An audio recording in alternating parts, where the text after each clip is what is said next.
we got going on today. What? Did you say hey? Yes. Oh, that was me. You trading? I'm watching. Hi. Good time? Good day? Come around 11 to check on you, see if you're still alive? Yeah. Okay, I love you.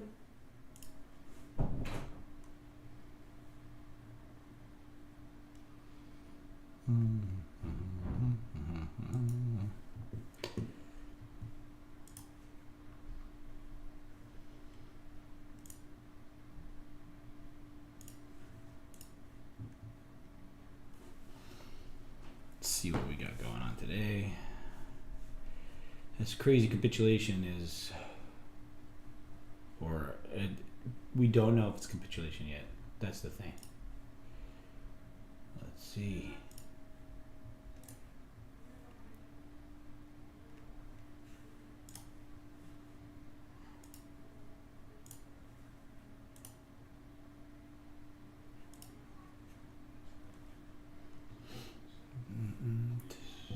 It's gonna be a lot of waiting and seeing what's going on today. So I'm just gonna check through some levels. S&P levels. We've made these highs. That's a good one. That's important. And obviously this is important.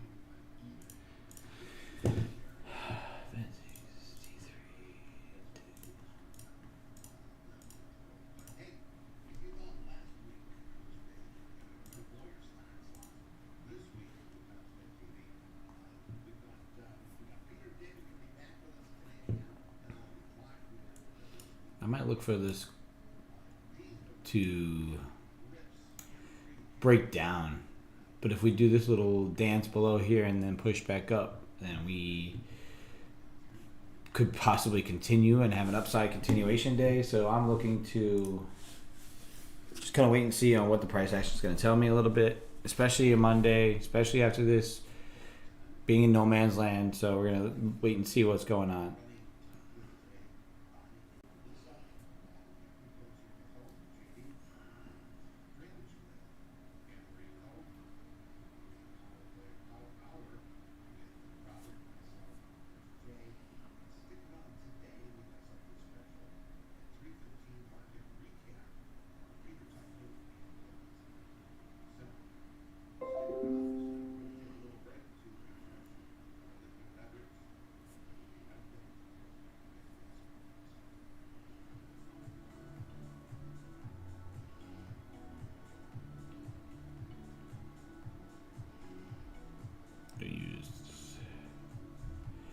This we're gonna add a image, setting up a YouTube Monday.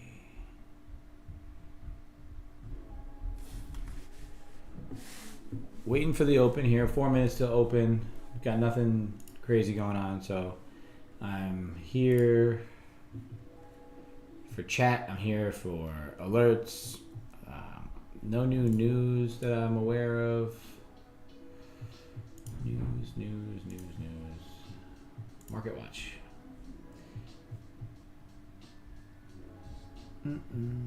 Stock market needs better earnings to keep climbing. It's not going to get them. Warren's J.P. Morgan. That's interesting. Okay.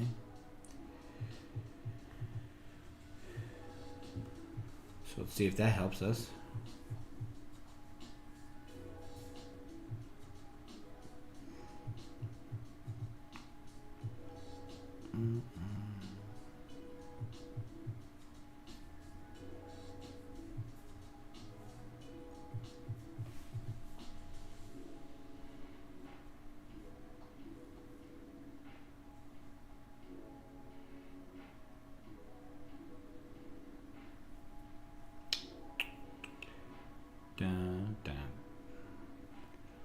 We're bouncing off this bottom level again. I don't know if it's going to be a good bounce or if it's going to be just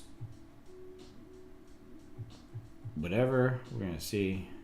I want to fade it, but we'll see what happens as far as it.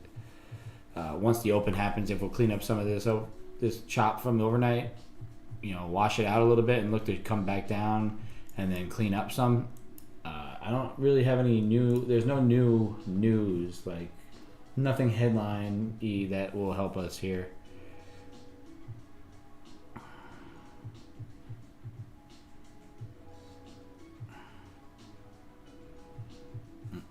I'm looking for something kind of not like right off the jump, right off the gate, but I'm going to try and play these levels as quick as they'll let me. All right.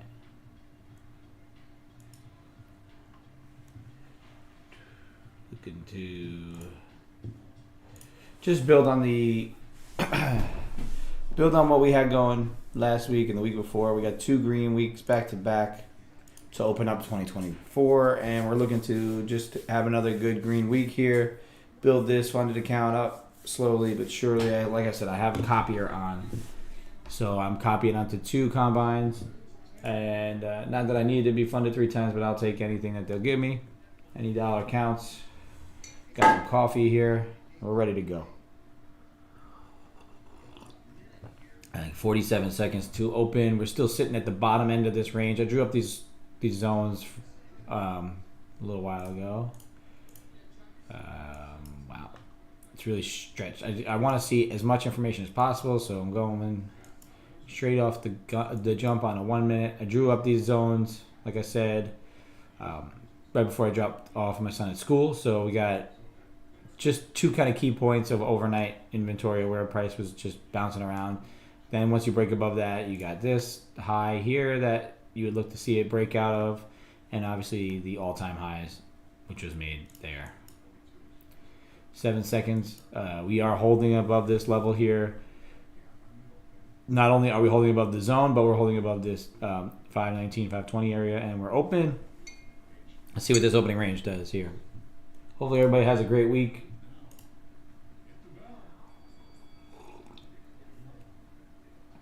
Run right up onto VWAP, and now we're just playing along with it. Not much to do here, but wait and see a little bit. The price action on Friday was just straight up, no breathers, 30-minute candle after 30-minute candle of just green, green, green, green. If you see right here, if you move over to 30 minutes, all these are green. And so and then we opened up Sunday night. That last candle there, also Sunday night, pushing up straight off the bat, right to the upside. So that 30-minute close was, I think about, the high of that candle is 563. So that's up here. So if we break above here, we are breaking above that initial candle on Sunday. Alrighty.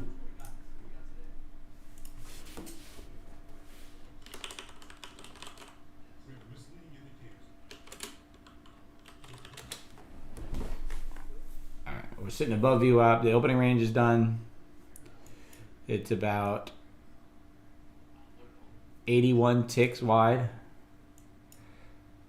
We're sitting into this zone now. I want to see what happens at the top end of it at 555. So we'll push right up into it right there.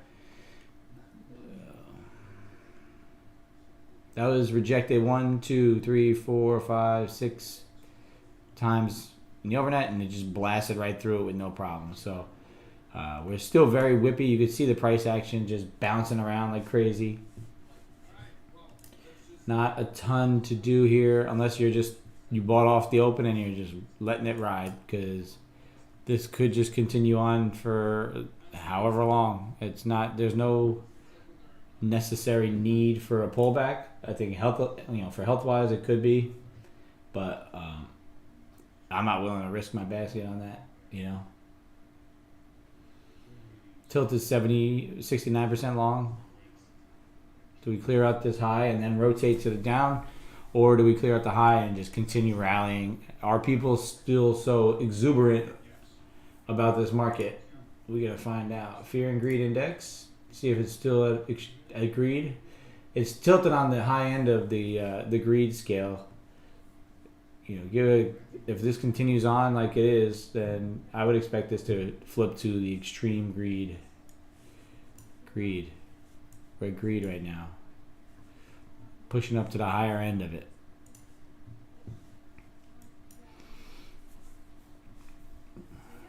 That's not anything that's going to tell you yes or no, buy or sell, but it will give you a general sentiment of what retail is thinking or what people are thinking as far as that is concerned. So if we reaccept, so we broke above that high there. That was the high of that ignition candle on Sunday night. I'm going to look to see if I could fade it possibly, if it would get a little bit heavier long.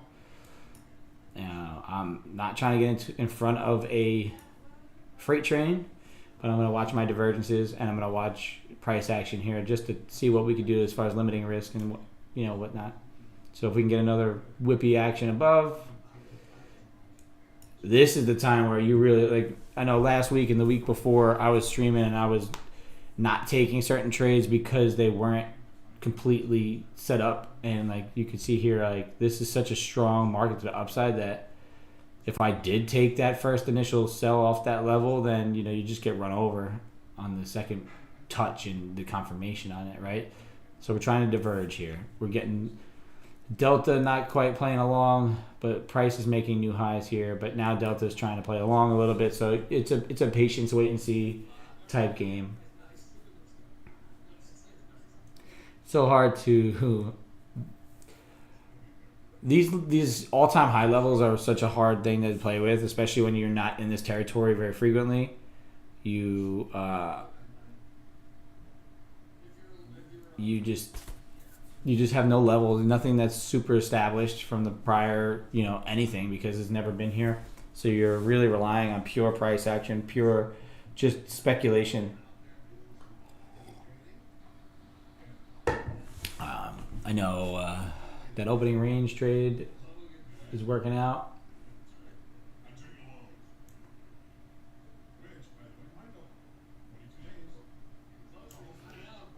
Still pushing to highs. Looking to crack this high now, 17,582. There it is. Now all-time highs were made in the session.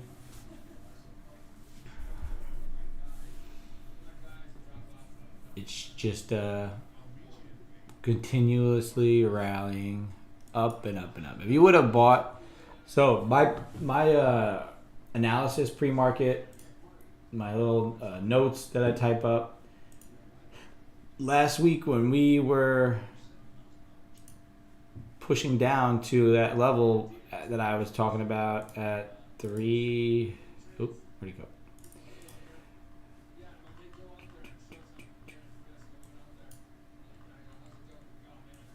There we go. 16,692. We came right down to the tick. I remember calling this level out during the live session.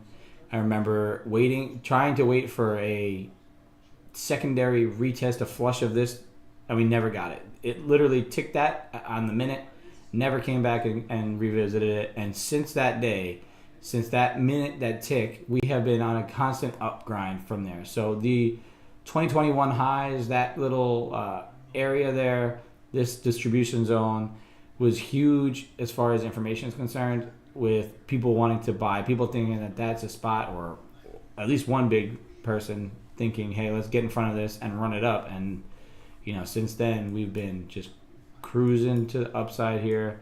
And then you get this on Friday. Something like this comes, I usually look for at least a 50% pullback, maybe to the high there, on just a pure market taking a breather. So we got Nvidia rolling over a little. We got Microsoft. Oh, that was the wrong one. Also rolling over. I'll leave that up. Microsoft, Apple pushing crazy to the upside here. Looks like it's closed that gap there from the daily. All right, so Apple might be leading us up. Nvidia again pushing to the downside, looking to try and close that gap. Maybe Microsoft also pushing down. Tesla has earnings this week and is kind of just in between its little zone there. So I'm gonna leave it on NVIDIA. See what happens with that. If I can get my divergence strategy here, maybe a push up through 569, then we could look to take that short there and catch at least a little piece of that.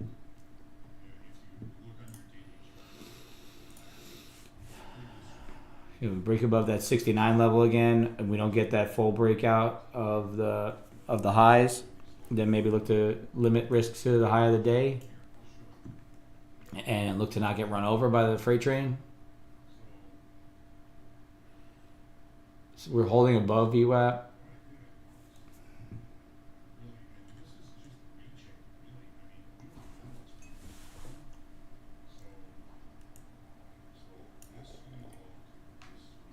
The reacceptance into this zone here, and then holding below it, and using the VWAP as a ceiling instead of a floor.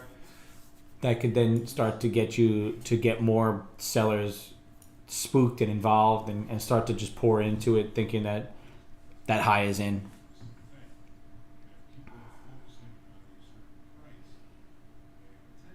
Yeah, we'll see where it goes. See what happens on this. Could it bounce based just purely on everybody, buyers are in the market?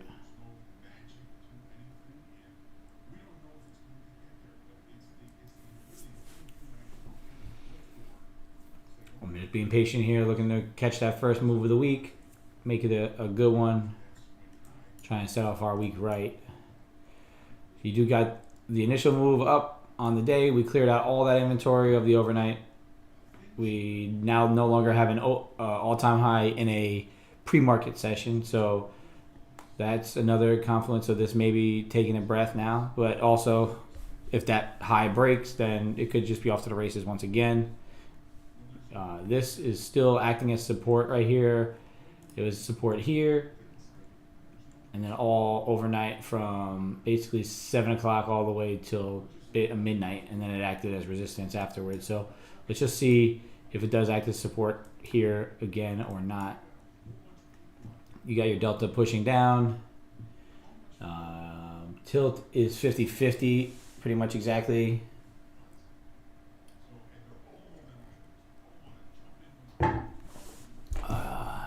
Probably missed this entry here, but I don't have a V-shaped entry criteria. We're back below VWAP now. Not quite the most important VWAP since it's flat, right? It's just nothing. It's not really telling you it's up or down or anything like that. So that information is not so useful. So now the sellers are starting to pour in a bit after we cleared out that high. This 30-minute candle is looking to turn from green to red. Just trying to get this thing to pull back a bit to get to the downside. Do not have anything as of yet for myself. Gonna have to watch and see what happens if the session goes green to red. NVIDIA is looking to crack the bottom end of 596.81. It did clear out that 600 over in the pre-market. Then it re-broke again, and then now it's failing. So it could be a lot of profit taking in NVIDIA. And then also Microsoft and Apple. Apple was kind of pumping, and now it's hit the brakes a bit because I think everything else is just hitting the brakes. So let's just be mindful of that, maybe propping us up a bit, but everything else is kind of pushing to the downside, so that's confluence in that.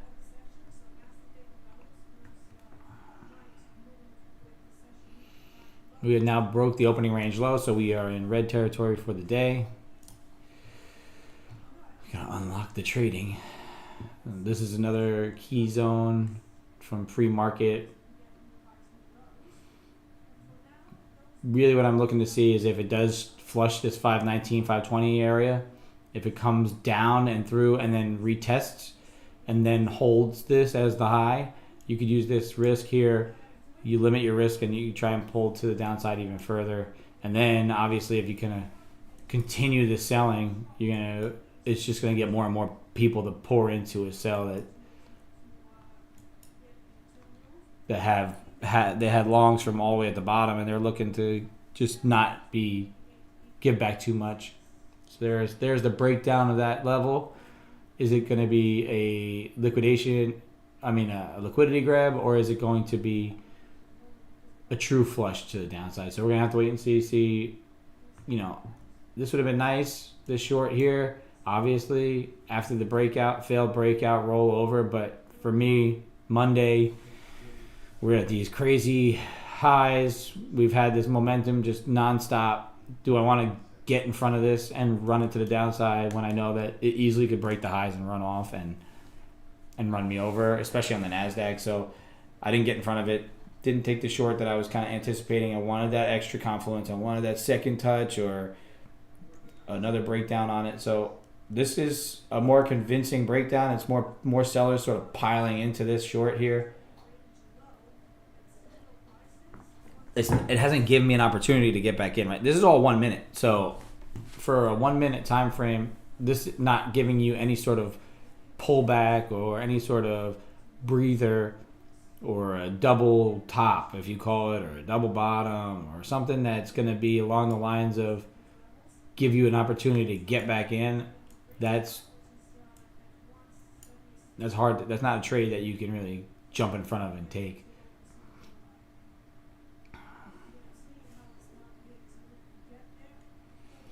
So closes down here. That's 17,462. We have settlement. Settlement was at 438, so it's even further down here, 438. So we could look to at least get to there. 438. And it's down here. Just kind of looking to see where that consolidation is, where there could be price congestion, where buy orders might be sitting. Really, really looking to get involved. There is definitely opportunity here, obviously, right? Like, you take that short from there to there, you're sitting pretty. So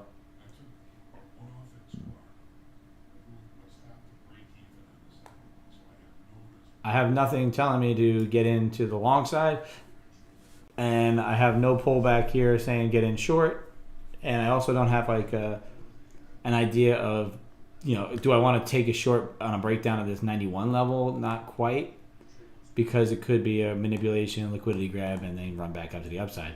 So this pushing back up here, but Delta's still pushing down. So if I can get back up into this zone here, then I might look to take that short and continue it down to the downside. But it needs to not blow right through here, right? I need to maybe like show me something, a little close in there, or a wick off of 20. Maybe a wick, and then come right back in, showing me that it wants to not accept those levels. But this Delta pushing down is nice.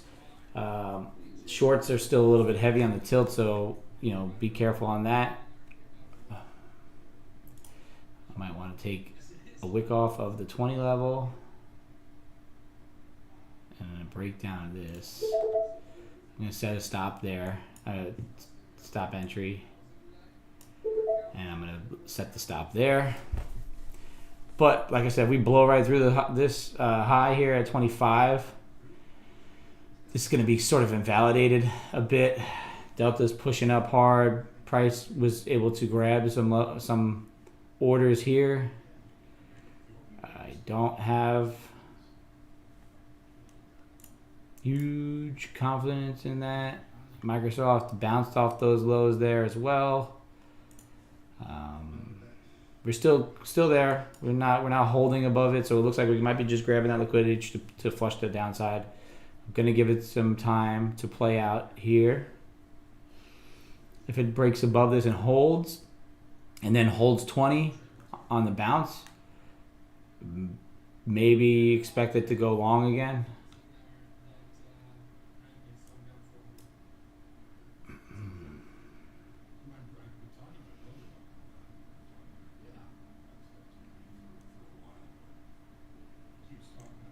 Okay, we're getting that liquidity above that 25.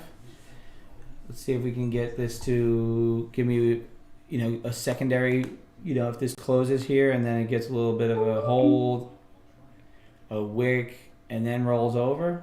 That'd be nice. That's what we're looking at there as far as the short is concerned.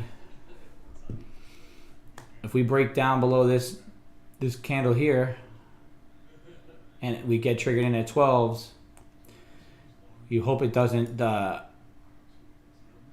bounce at all. You want to get a good flush through there. But then we got to watch for manipulation as well. So if you see a hard wick and then it triggers you in and it bounces right back in and starts to sit above 20, you might want to cut that loser kind of quick. We are kind of getting the bit of a divergence in Delta wanting to push up. So this might be actual real push to the upside here.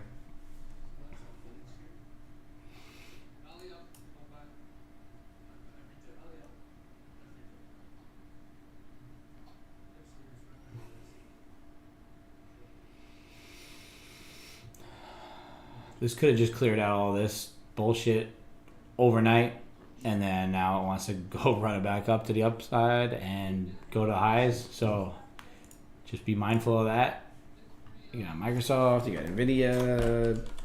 Nvidia is bouncing hard, pushing us to the upside, rallying now.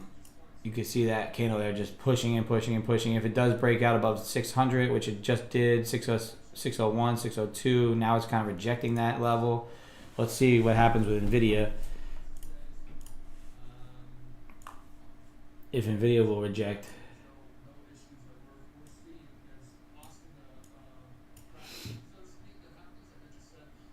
Nvidia doesn't hold 600 and fails, then I would see this market roll over as well.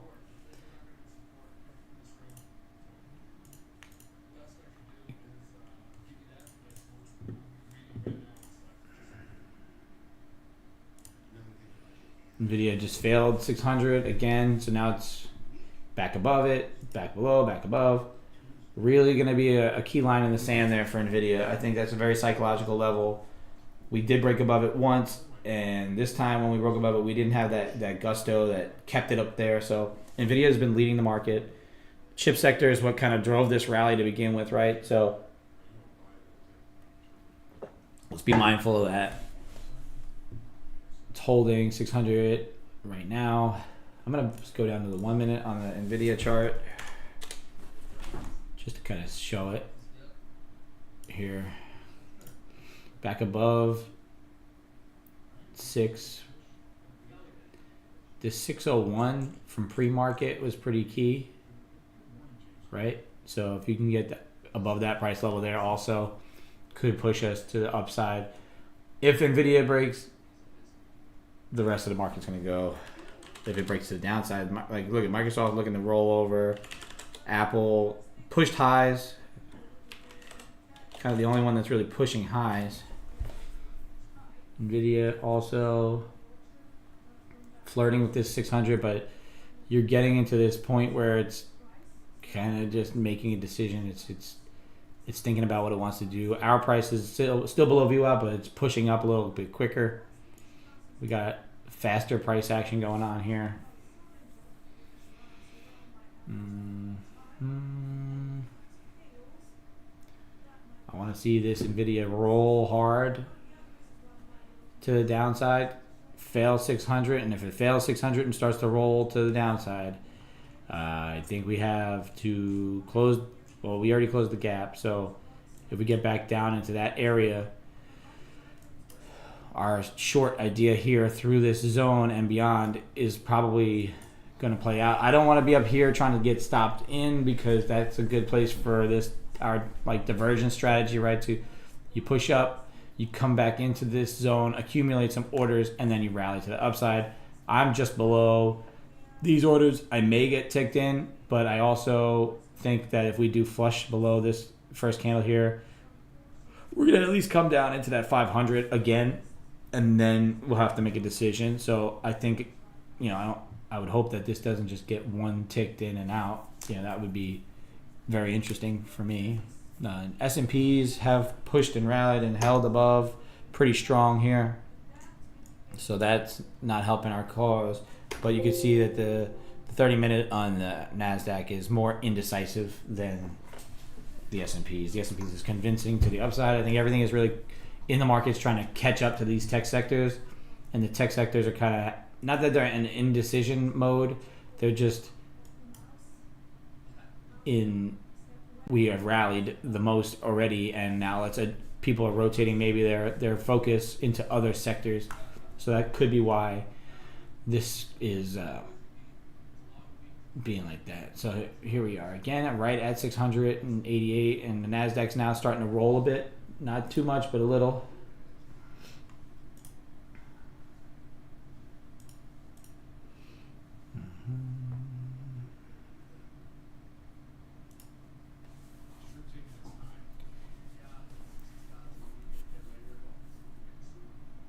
Could this 550 level now be important? But Nvidia is now holding it. See, we are trying to break these pre-market levels and hold. So if Nvidia holds that 602 level there, then it's kind of has adjusted and cleaned up all of this overnight inventory, and it may just continue its rally to the upside. And I have no targets for any stocks. So, Nvidia looking, if it breaks the high of the day, obviously I think the Nasdaq is also going to follow. So we're still in this, I wouldn't call it irrational buying, but we're still in a jubilation phase, it seems. So we failed that. You see that hard sell came in there, went $2 and 602 to 620. There we go. That's selling off. So let's see if this will sell here. Do we have a heavy long on the tilt? Yeah, 63% long. My delta is looking not tilty, not heavy divergence wise, but Nvidia is selling off right back below 600, and that could initiate our sell here. Let's see, Microsoft also looking to roll. And if Apple is not gonna, and Apple's holding us up at 194, 195. So Apple might be the leader today. Google pushing up highs. Amazon holding on lows. Nvidia is breaking back down. So I think that we have a good idea of a short, maybe even up at this end here. If we can get another little wick up above here, which we probably are not going to get since all these other equities are rolling, I think we could probably get that sell from here to the downside. So that's a good level. If you're a little bit more risky than I am and not going to wait for a little bit of a confirmation, then this yellow zone could be a good short zone there. Just based, like I said, on purely Nvidia and Microsoft. Right, both of those are kind of pushing to the downside, and then Amazon. The only thing that's really holding this Nasdaq up is Apple. So, but we're in a decreasing volume, increasing price, and we're possibly looking to see another type of a divergence here where there's no new highs. But now you can see the Nasdaq is still rallying through here, so. It's so hard for me to get in front of this. Like I would have loved to have short from here. I do like this Nvidia price action pushing down. Nvidia breaks, then I think this leads to the downside. I think we're good. I think below here we're good. 34. I'm a short from 34.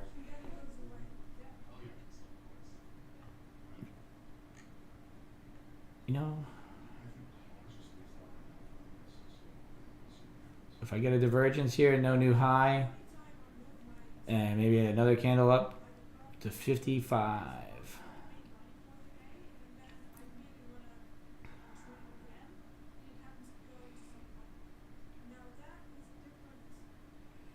Sitting at VWAP, delta divergence, Nvidia pushing, Nasdaq is pushing. I want this to be the high of this push to the upside here. Didn't get ticked in, didn't get ticked in yet, didn't get ticked in yet. And we're short from here. And let's see what we could do. Can we get below 20? I want to see Nvidia continue to roll over. If Nvidia can roll over, I can definitely catch this to the downside a bit stronger. If Nvidia tries to pop 600 again, I gotta get out. Even if Nvidia does something like that, then getting out would be the right play. But right now, I think the short was in. Nvidia's pushing down to the lows. Let's see if it can hold the lows. All right, we're up pretty. We're holding the opening range low, so now Nvidia's pushing down still as well. So nothing's telling me, hey, this is the confluence to get out. I want to see what Apple's doing. If Apple starts to roll, it is Apple starting to push down a bit too. Microsoft also, it's catching slight bounce there. I don't like that. I want Nvidia to keep hold these lows. Not quite getting that flush. I really wanted to get that short from up higher, like I said, but I wanted a little bit of more the momentum push to the downside. So yeah, I'll give back myself, I'm pretty much risking to the entry that I really wanted to have. So if we push down here, the price is speeding up a bit. I don't know if it's gaining momentum, if it's gathering orders for the long, or if it's looking to push to the downside, but we are below VWAP. So we may, if we start to look and hold here, then we might want to get out and not take our full loss on this. But I may look to get an entry, a second order up here, just based on my initial risk, and then have this as the add. It's not increasing my risk or anything like that. It's not adding. It'll be adding to a loser technically, but I want to scale this into a short where it's going to play out longer. Hopefully this VWAP holding now will be not even give me that opportunity to try that. That'd be nice. Nvidia is popping a bit. I don't like that. I don't know how well the TradingView data is for stocks.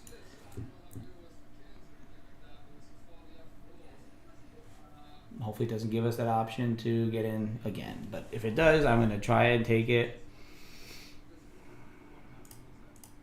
Should have been short from the high. There it is. Pushing us up higher. We're out flat. All right. Took that loss. Oh, look at that wick. That's a beautiful wick. I'm selling this again here on my initial sell location. Yeah.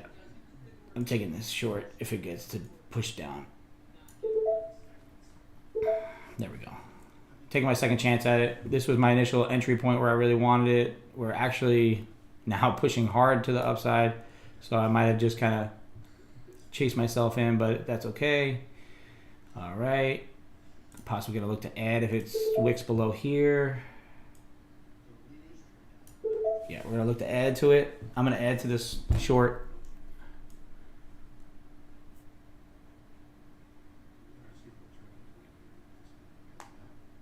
Apparently there's a number coming out. I didn't know that.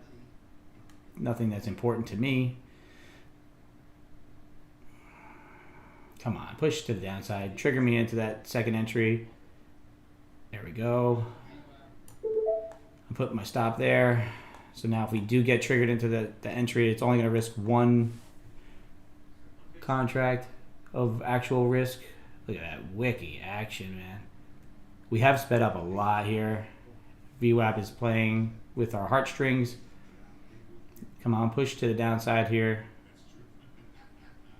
I want to see some profit taking from this huge rally on Friday.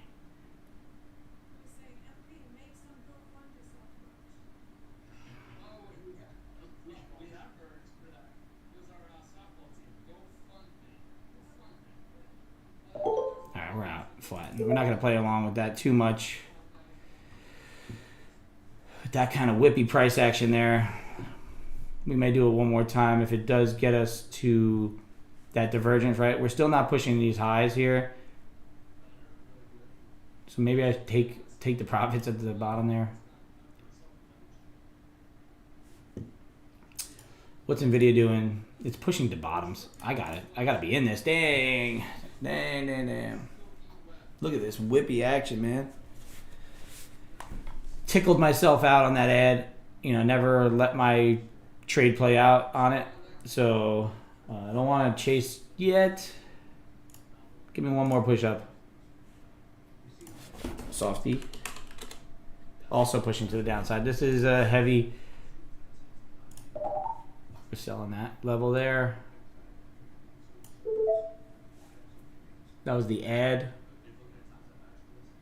So gonna have to be tight on this one.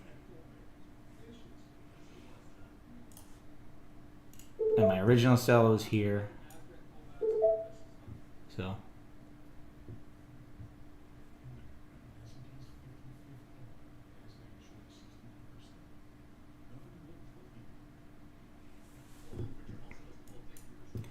I want to take profit down there.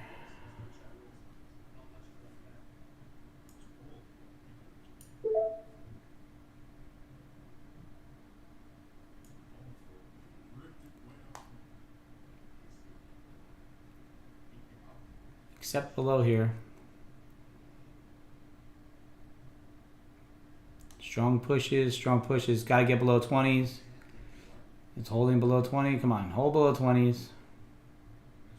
Here we go. Push through to the bottom. Let's clear these bottoms out.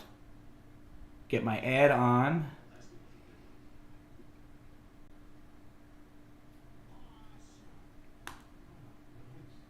I'm gonna leave that stop there. Can pull this up. Microsoft. Come on, NVIDIA. NVIDIA trying to fail these lows. There's that whippy add. There we go. Push to the downside for me.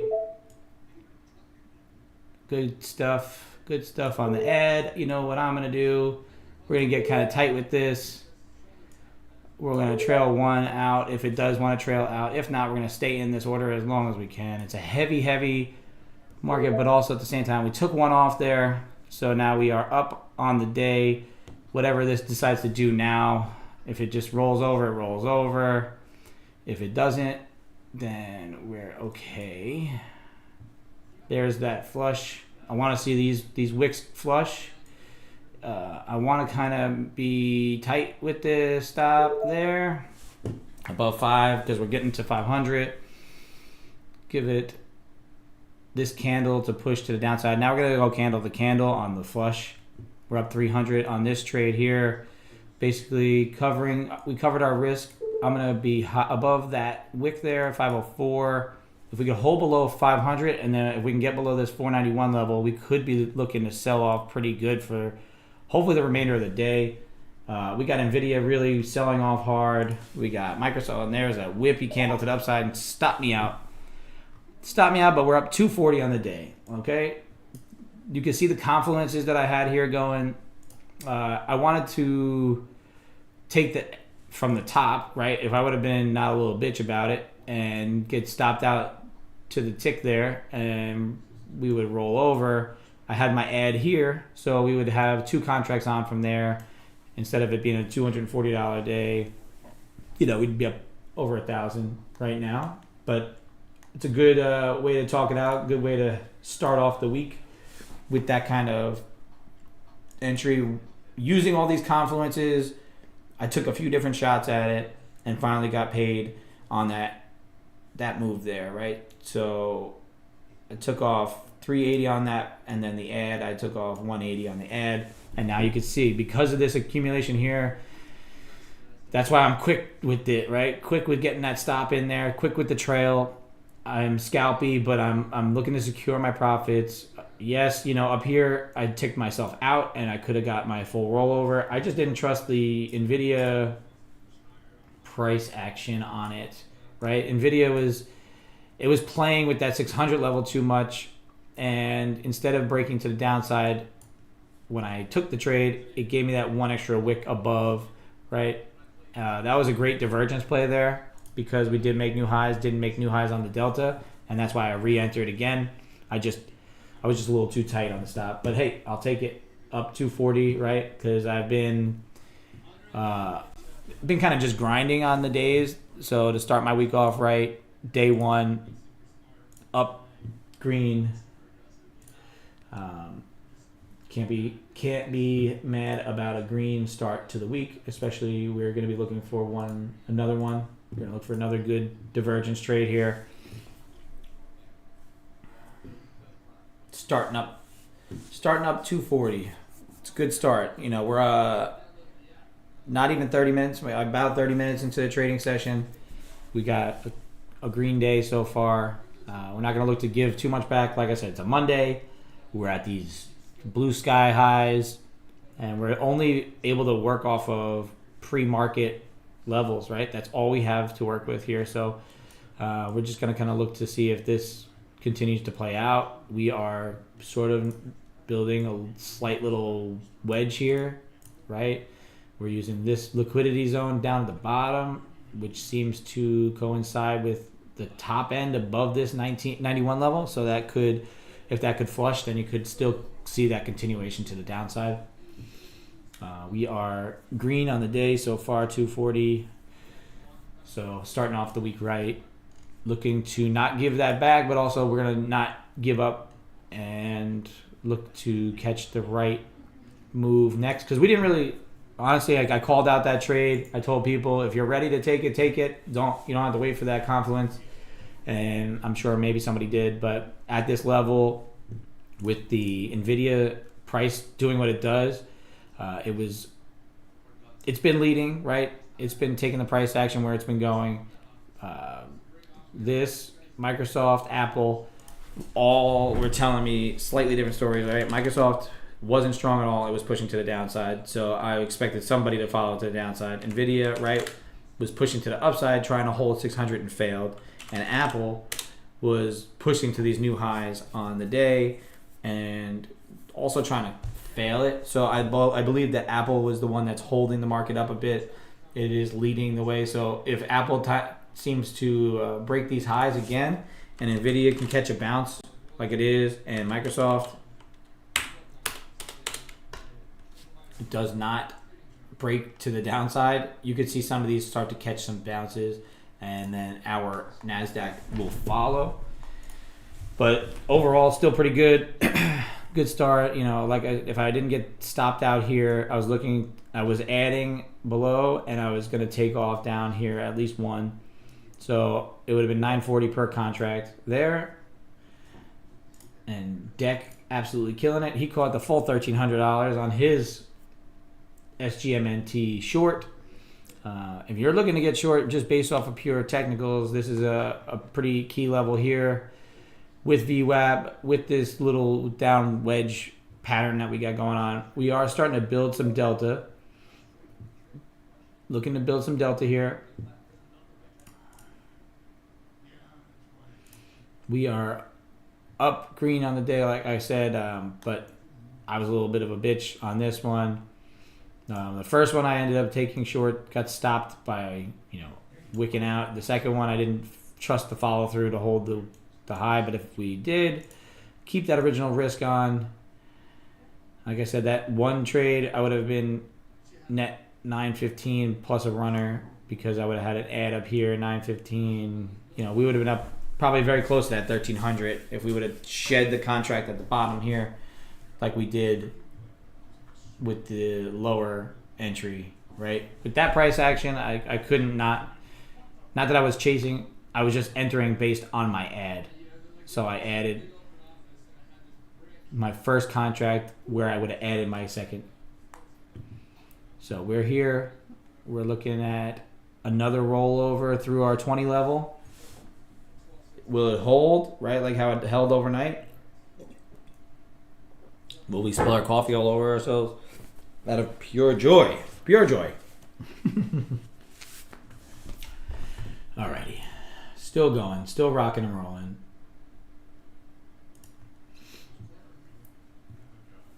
I think we're going to kind of wedge around here. The price action just needs to figure out what it wants to do from here on out now. That huge rally, does it need a breather? It wasn't a capitulatory top. Is Microsoft being down and NVIDIA starting to push up, and Apple was lagging and now it's leading. I don't think that it would be wrong to say that this continues to the upside at some point. If we break out of this little wedge, that we could see new highs once again, just purely based on the jubilation in the markets at the moment. People are just giddy to buy. We got greed going on. See if it's adjusted at all today. Yeah, we're up even more. We opened the day at 71. It's 73. This has been around for a bit. We're at extreme greed. We're approaching extreme greed because market has this solid momentum going on. We're just really looking at safe haven demands. Stocks are riskier than bonds. The reward for investing in stocks over the long haul is greater. Still, bonds can outperform stocks over short periods. Safe haven demands shows the difference between treasury bond and stock returns over the past 20 trading days. So bonds do better when investors are scared, and the fear and greed index uses increasing safe haven demand as a signal for fear. So people are coming out of safe havens and pushing into the stock market, driving the greed meter to the highs. Obviously, you can see we've been rallying to these all-time highs and moving up higher and higher and higher. So now we're looking to break out of this little wedge at VWAP. We got Delta playing along as well. And I'm not sure about Tilt because I don't have it pulled up. Tilt. I got to wait for it to scroll across the top because I don't have Top Step X anymore since I lost that one. But we finally pushed this account over 1,000 in profits.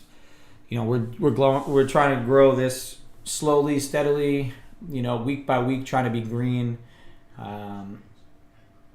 You know, if I can make 240 in less than in 30 minutes, I'm not going to say that's a bad day at all.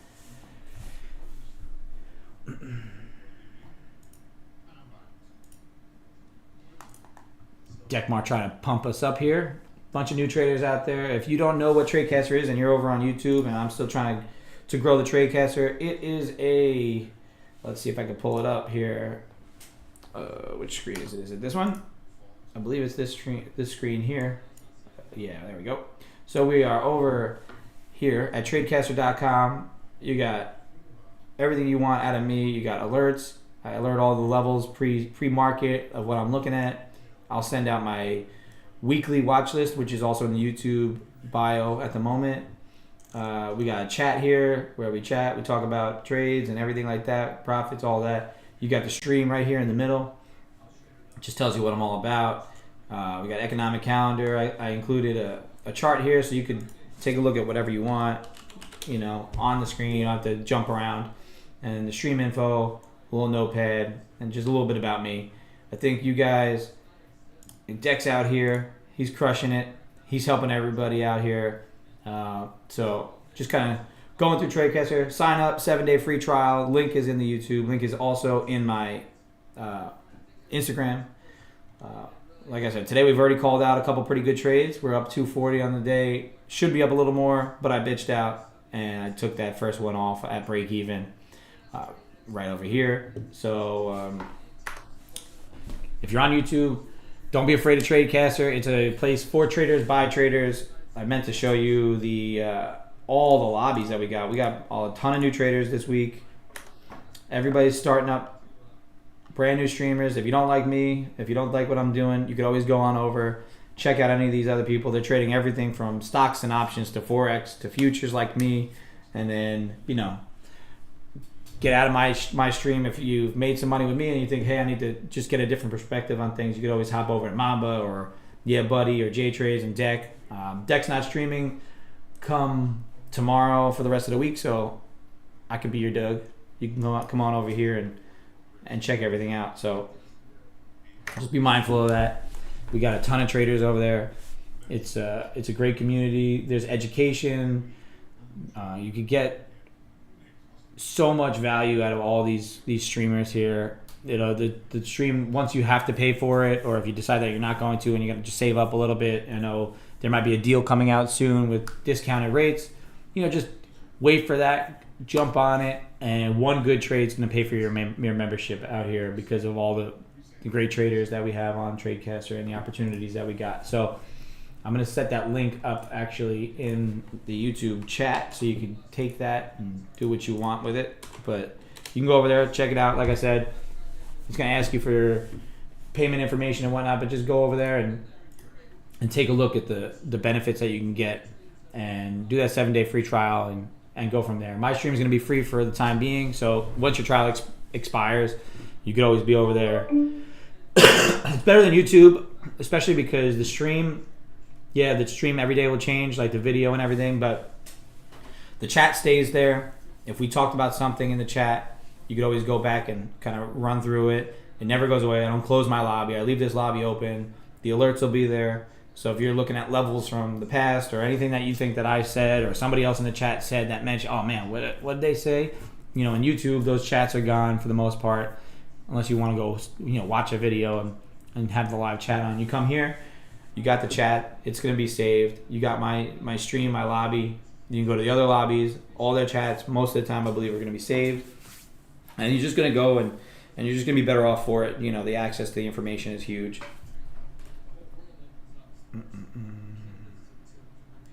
That boy Temple out there making 250. Love it. I'm up 240. Probably should be up a little bit more, but like I said, beggars can't be choosers.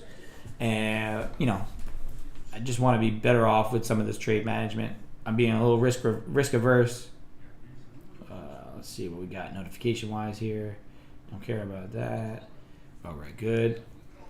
Gotta love it when the team's making money. That's the goal with this. Like I said, everything that I'm providing as far as trading here, like I'm gonna look for trades. I'm gonna look for entries. Like right now, we're kind of hovering in a zone. We failed that breakout. We're looking to hold below the 520s. If you get this flush down here, then maybe we come back to the close of Friday and clean that up a bit. Really, you got to understand what price is thinking. Why is it going to do X, Y, or Z? Have a plan. Execute on the plan. And my goal here is to just kind of provide guidance through levels, through thought processes, the mental side of the game as well. Especially when you're at all-time highs, you really need to start to develop a plan and really understand why price does what it does. You're never going to understand truly because price does what it wants. But if you take some of these ideas and, this is not the kind of trade that I normally would take, right? Like a failure or, of a breakout on a trend line, because this trend line is arbitrary, especially in this environment. But that might be something that you take. I'm going to do these things. I'm going to draw them up. I'm going to set value zones. I'm going to set liquidity areas. And I'm going to give you opportunities to make decisions around points, because just because I don't execute doesn't mean that there's not a trade to be had. There's trades to be had all over. We've done it before. We've said it before where I've called out a level on here and I was short and I made money on the short and I got out, and on where my exit was it was Ray's entry point, and he got in long and he made money, right? So there's the plan, there's the levels, and then there's your execution. And as long as you have your execution and your plan, you can make money even if somebody else is making money doing something totally opposite. It's all about time frame and execution. So just be mindful of that, right? We are making a higher low, but we also made lower high. We are still sort of wedging here. Even though this did break a little bit above, I don't count that as a break. And then I also don't count it as a failure because we didn't quite fail it, right? If you get a hard wick, you get a divergence on the delta, and then you get a nice strong flush and a hold below a level, then maybe that's more convincing to me to start to look for that short again. But until then, we're sort of in an indecision at an all-time high, right? Price doesn't know for sure if it wants to make more all-time highs or if it wants to roll over and clean up some inventory. We want to see Apple looking like it wants to continue on to the upside. Microsoft, not. It's pretty heavy, pretty beaten down. I do think we have room to that 394 level there to bounce off of, just like we had the other day, right? Kind of, that's where it looks like it's headed to.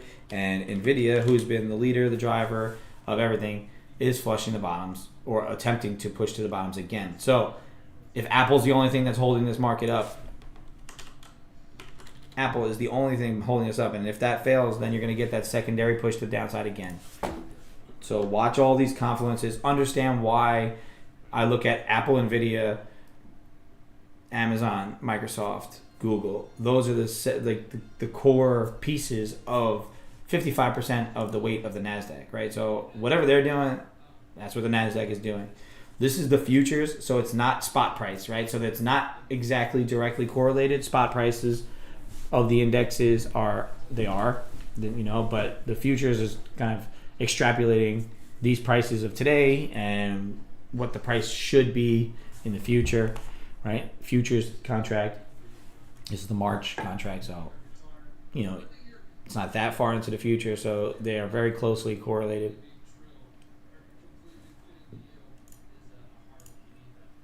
I would like Apple to fall out of the bed because then we could really get this flushed down. I think Microsoft really wants to catch that bottom. If it does catch down to 394 and you get a bounce off there, then that you'll get some action in this. But it's also carrying everything around NVDA. Oh, yeah. There's that. That's more convincing to me. A smoother, not that it's grinding to the downside, but it's just a more confident rollover. Delta's playing along. The big name stocks are playing along. I'm sure the tilt is also leaning. If not, it's congruent. 65% short on the micros. So not a heavy tilt, but also at the same time, it does show that shorts are coming in, at least into retail.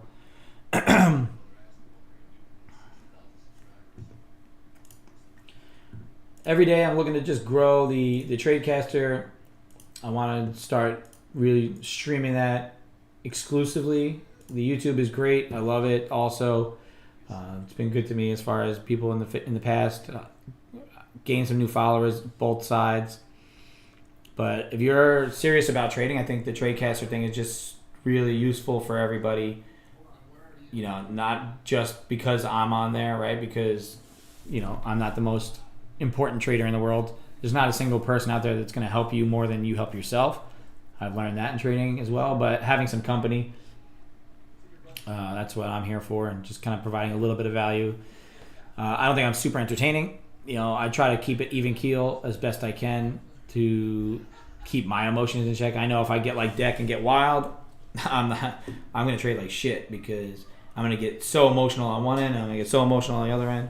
But like I said, I think the Tradecaster, kind of got off topic there, the Tradecaster community benefits traders in the streaming world more so than like a YouTube where you have to hunt around and deal with the ads and all that all over the place. You're not dealing with any of that over on Tradecaster. You're just going straight to the source, and then you have all of those people that are streaming at the same time, so you don't have to hunt through YouTube to find traders and get mixed in with other things.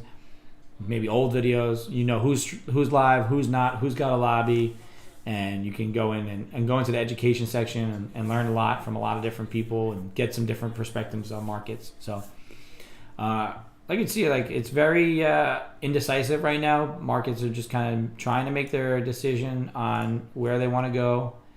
We're more likely to kind of stay in this kind of range for a little bit because of just where we're at extension wise. I put it up in my little write-up, but here's the economic calendar for the week. I don't get a red calendar event until Thursday. 2 stars. Tomorrow you get some crude stock. Wednesday you got composite PMI, flash. Like none of these are super, super important. Like I said, Thursday you got durable goods, you got GDP growth, and then Friday you got PCE and personal income and personal spending. So those are the real mover type numbers. What we do notice, I've been talking about it quite a bit, is that CME FedWatch tool. FedWatch. Okay, there we go. While we're here in this range, and I'm not going to execute at the moment, I'm just going to explain what we're looking at here. We're basically using all these numbers for what the Fed's going to do with interest rates, right? So obviously this January meeting, everybody believes we're holding at 525 to 550 basis points, right?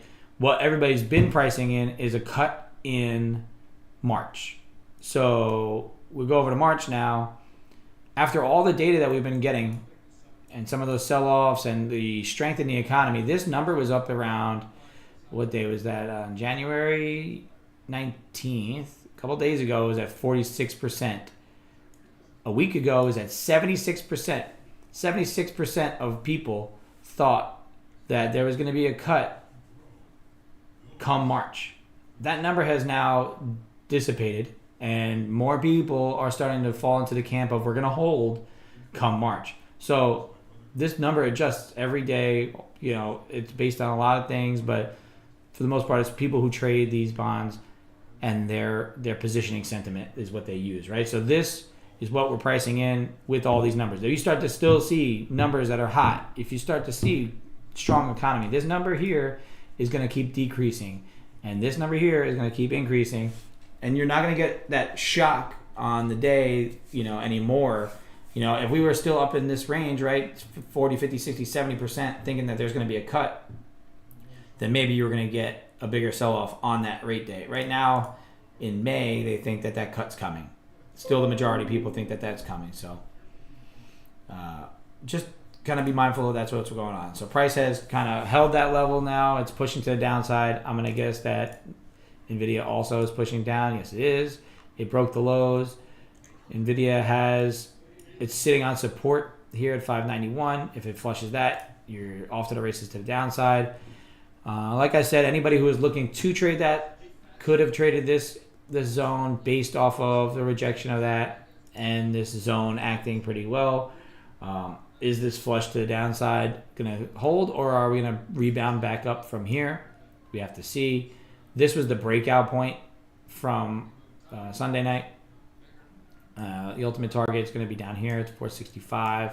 That was the original target from the short at the top. So if you did take that, and you know, really, if you had the position management to get in with multiple shed on the bottom, add back shed, and then kind of hold one runner, you know, that would be the ideal scenario of trading this kind of price action.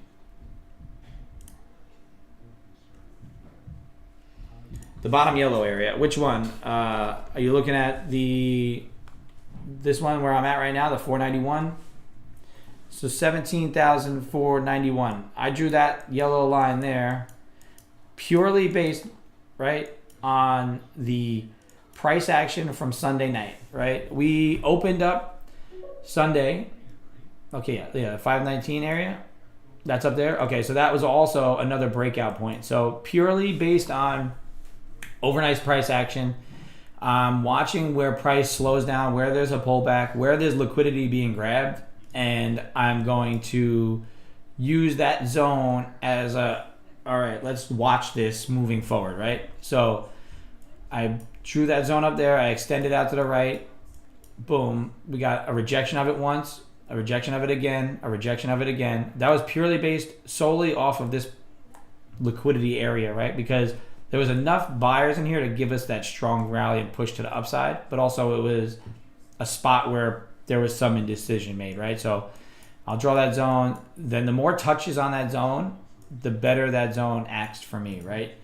The deeper that it goes in, right, that just further confluences the bottom end of that zone. I don't mind price entering, right? It's a zone for a reason, right? It shouldn't just tick, tick, tick, tick, tick. Price needs to go in here, gather some information, and it used that bottom half, right? This morning, that bottom half acted purely as support 1, 2, 3 times. Then the top acted as support 1, 2, 3, 4, 5 times on the 1 minute, and then we rallied. So that's why I use that 519 area as a key liquidity point, just based on price action on the overnight session and prior. It's going to be important. I think it's going to stay there for me for now. So what I do, I usually just make it a right ray. And now it's out there, and it's going to go on to the right forever for me until I decide that that's no longer a useful level. But especially when we're at all-time highs, I don't have further back information. And I usually base most of my information on longer-term time frames, dailies, weeklies, you know, bigger zones, right? So that's what these are. If you look at my trading view, these purple zones are long. This is a 2021 liquidity zone. It's a larger area. That white line was a high in 21, and then these zones are longer term zones. You enjoy your skiing there, Dick. It's going to be a great trip. Hopefully, I can get involved with one of our masterminds or something moving on in the future. It's going to be great that they're doing their trading seminars out there in Utah. They're skiing, they're snowboarding, and they're doing trading. So if you're not involved in that, next time, I'm not involved in it. I couldn't get out of work and stuff, but it's an awesome opportunity to meet new traders, learn to trade in person, just kind of get away from it all, right? But Zuka-san, I hope that answered your question as far as the levels are concerned.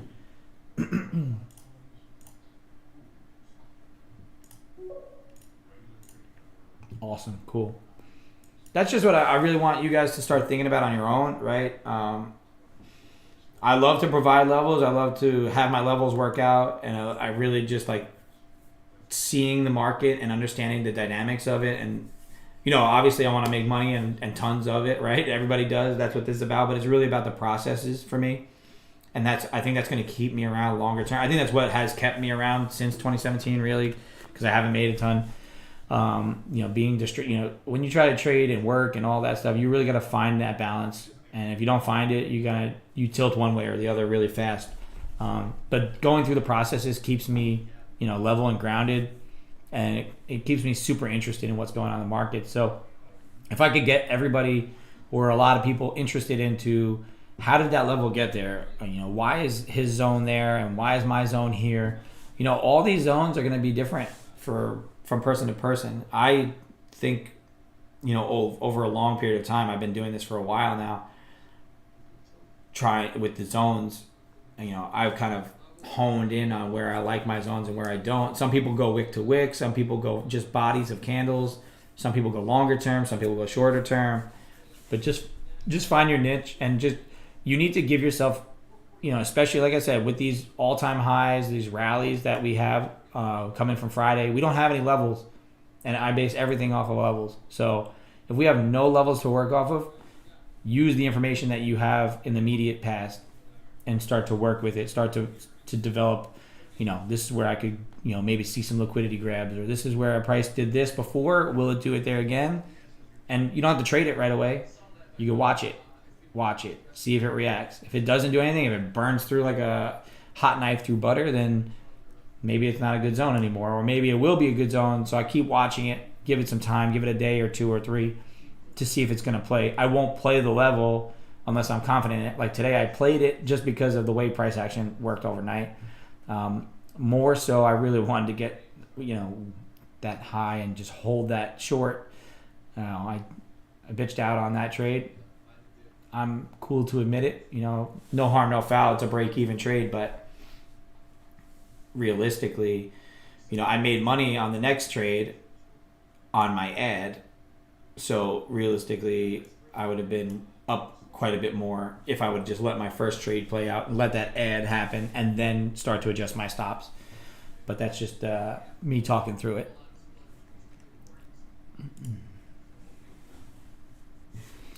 All right. It's been 1 hour. We're up 240 on the day so far. I think everybody's doing a good job of interacting, getting some information out of me. I'm going to just go run and grab a bottle of water really quick, and I'm going to be back in 2 seconds. Give me 1 minute.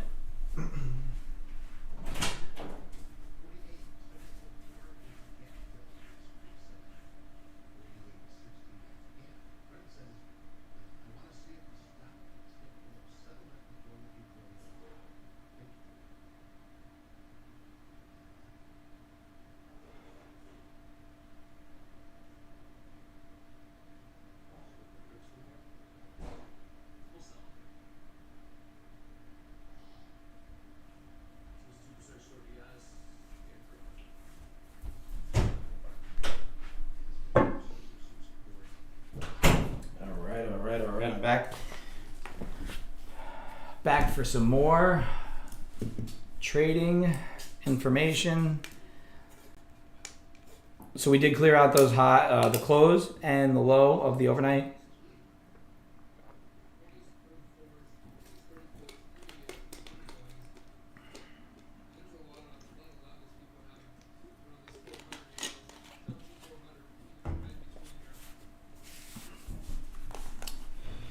We'll be watching these, like price action isn't quite following through. I'm going to beg to guess that the Nvidia's, Microsoft's, and Apple's have slowed down a bit. Nvidia looks like it bounced, but it's still trying to push to the downside. Microsoft bouncing off that level. So I told you that this zone was going to come into play, right? That 394 level was important the other day. It's going to be important today. Once you started to see that breakdown, it's going to be a magnet. We went right to it. Now we tried to flush it once. We're pushing it back above it. So expect a bounce from this point. I don't think Microsoft showed any weakness in any sort of data that would lead us to believe that it's going to go. The only thing is that it hit that 52-week high and that it bounced, people sold off. I don't think that there's anything really newsworthy that's going to say Microsoft should really sell off more here, other than that the NASDAQ was also selling off. So realistically, a bounce in Microsoft here is likely. Nvidia also bouncing. I think Apple was leading us to the upside, and it's still pushing to the upside. So it's holding. We got Google, kind of weak. Amazon also just still kind of grinding to the downside. I don't really have levels on Amazon that I really know for sure to be useful. Maybe a little bit further down, we got 153.73 and beyond. But I think if Nvidia bounces and Microsoft holds, then Apple's going to continue to rally.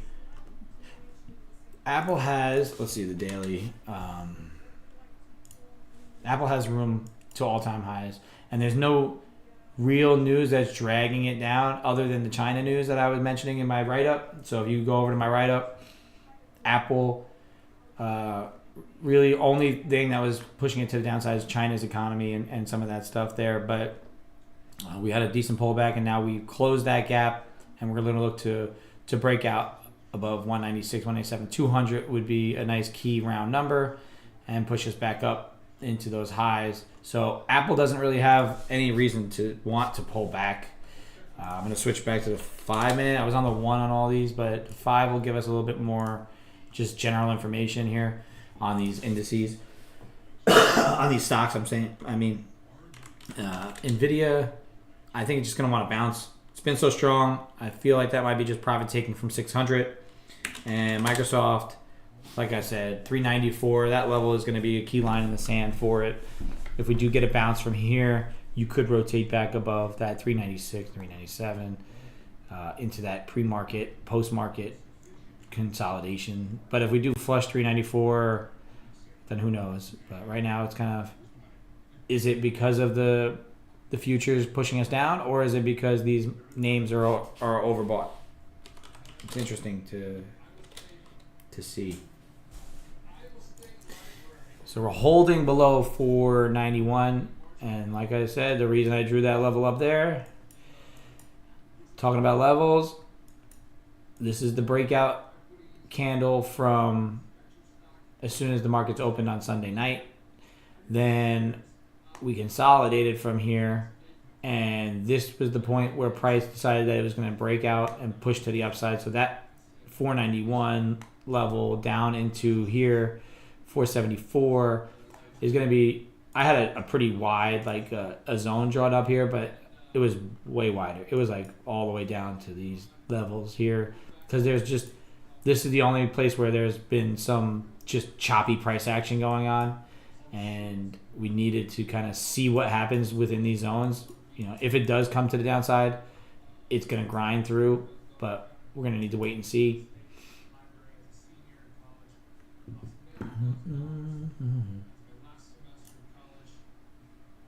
Oh, Kramer getting involved in the Tradecaster. I see you. I like it. I like it a lot.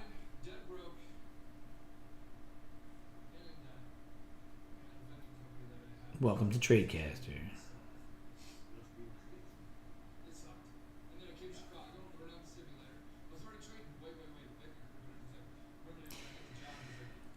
Wish there's woulda, coulda, shouldas in this game a lot, right? I did expect this action. I called it out. I'm talking everything out through while I'm taking my trades, while I'm making the moves, and realistically, like as we started to approach this level here, and I noted that Nvidia and Microsoft were both pushing down, and Apple was the only thing that was holding us up. I did mention to people to take that short there if you wanted to. My risk tolerance with the way price has been acting since that bottom tick rally, all-time highs, I was nervous of getting run over here, right? Because I did sort of get run over on the first try at it right here. I entered below here. It didn't get the flush because last week we were waiting for the confluence, didn't get it. This time we got the exact setup, right, where we wicked above the highs, didn't get new highs in Delta, and we rolled over, right? So that was the actual real entry that I took on the second attempt, and we just got a little tight with it too quick because I saw price action starting to push up, and Nvidia wasn't playing along perfectly, so I got out break even. Saw the price action just continue to melt off, so where I was going to add, I took my first entry, then I added below the breakdown of this level, and we took both off down here. I had a take profit set just above 491. We didn't get that triggered before the rally, so we got stopped out for both. Up to 40 from that trade. I'm happy with that. I would have been much happier with not bitching out and leaving my stop up here and just letting it roll and have my ad and then move it. But like I said, with price action being the way it was and being in these no man's land kind of trades, I don't trust my levels every time. So later, Zuka-san. I'll see you tomorrow. Enjoy the rest of your day while you can. If you're up on the day, take your money and run. I never will blame anybody for doing that. We're 15 minutes from 10 o'clock. I want to see what kind of price action happens around 10. That's normally where we start to speed up a bit. Let me see if I can pull up a little calendar here.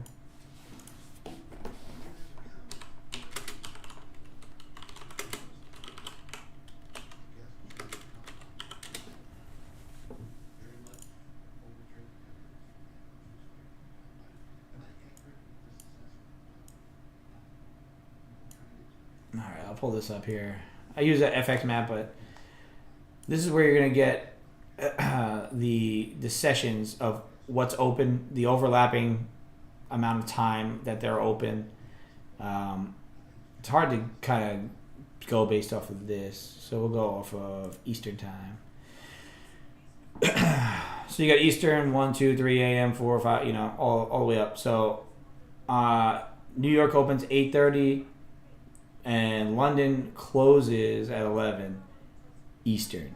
That's 10 Central, right? So we are seeing that close at around the London session is the banking capital, right? You're getting a lot of trading going on over in London. That session starts to come to a close right around that 9:45, right around now till 10 o'clock. You're going to start to see some price action pick up. Once that session closes, you start to see just purely New York price action and people getting involved in what they're getting involved in just based on what we got going on here. So just be mindful of that. Those trading hours do kind of affect certain times of day, and that's why I believe that 10 o'clock hour you start to see a little bit more of whippiness. You also do get some speakers coming around that time most of the time. It's just like a good time for people that have been settled in for the day also kind of just starting to get their positions in. That could have been a little wick there at the bottom. Didn't quite make a new low for the Delta. No new news there. Gotta love spam calls.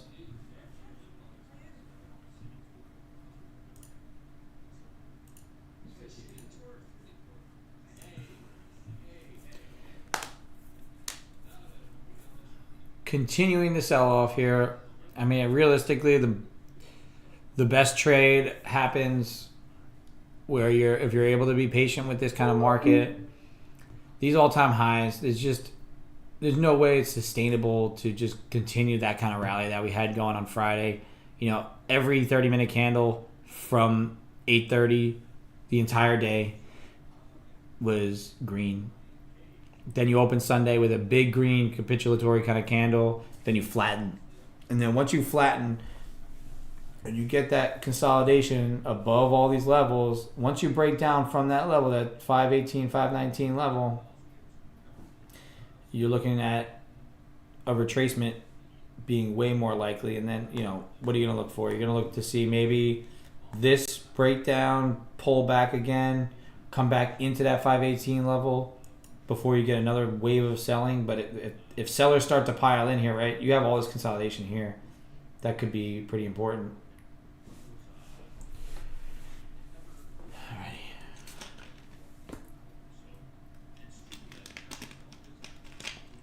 $240 to start the week so far. Looking to get maybe one more good A+ trade, but realistically, the only other entry I had since was right here. That breakdown once again, holding the little wedge pattern, and then we broke down from there. That's really what was going to help us to the downside with the NVIDIA trade. And then, just having NVIDIA and Microsoft bouncing from their levels didn't give me the confidence to say, hey, we should probably take this short, right? Because those are the only other things that I have information-wise at these levels. So what I can't execute off that, right? That's almost impossible.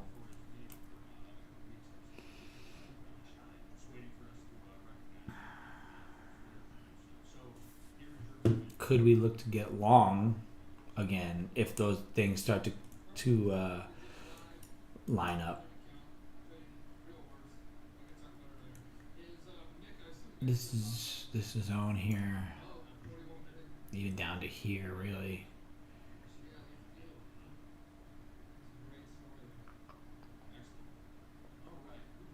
So many ticks. This zone doesn't tell me very much of anything, but maybe this level here could be important. Just, it's a zone. Don't use it as a exact price point, but maybe from here to here. That looks nice. Use that as a midpoint. Go right ray with it. Get rid of that.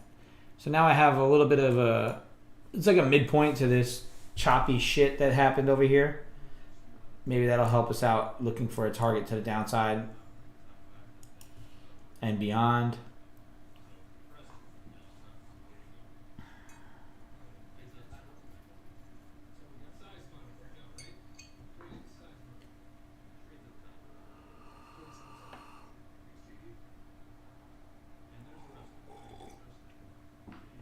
If anybody has any questions besides Zuka-san,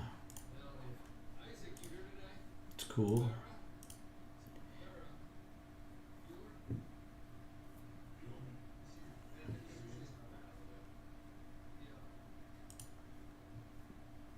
Vamos frias.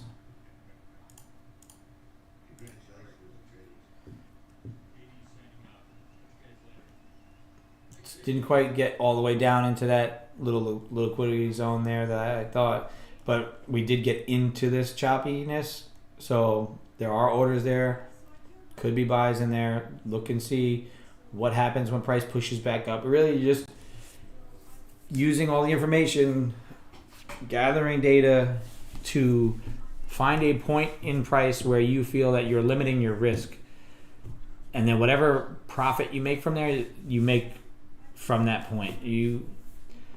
I always was thinking in my trading thoughts up until recently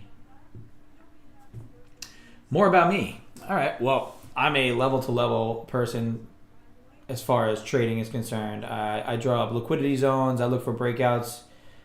Not breakouts. I look for failed breakouts, failed momentum trades, and I like to fade extremes and come back to basically the middle ground. So I'm more of a contrarian of whatever the current move is, looking to fade an extreme.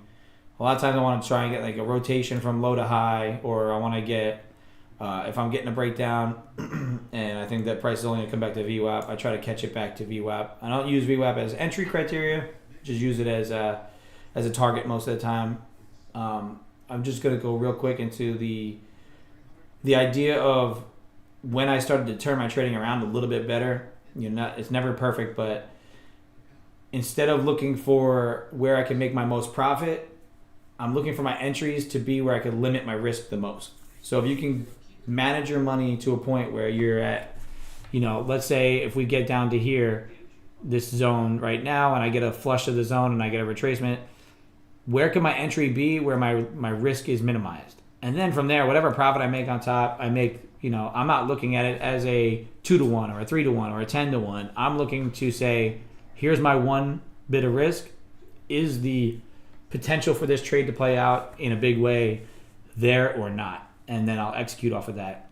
So I'm looking for divergences at key levels to fade extremes and rotate back to basically the mean. And I try to do that over and over and over again. And the best way I know how to do that is by finding where I would be totally wrong and then fade off that level. If I can't get an entry close enough to that level, then I can't take that trade. So, even if my reward is huge, if I can go, and make $3,000 on this, on one contract, but I can't get my risk to be less than 200-300, I don't want to do it because I don't have that kind of buffer yet where I want to be risking huge parts of my account size, right?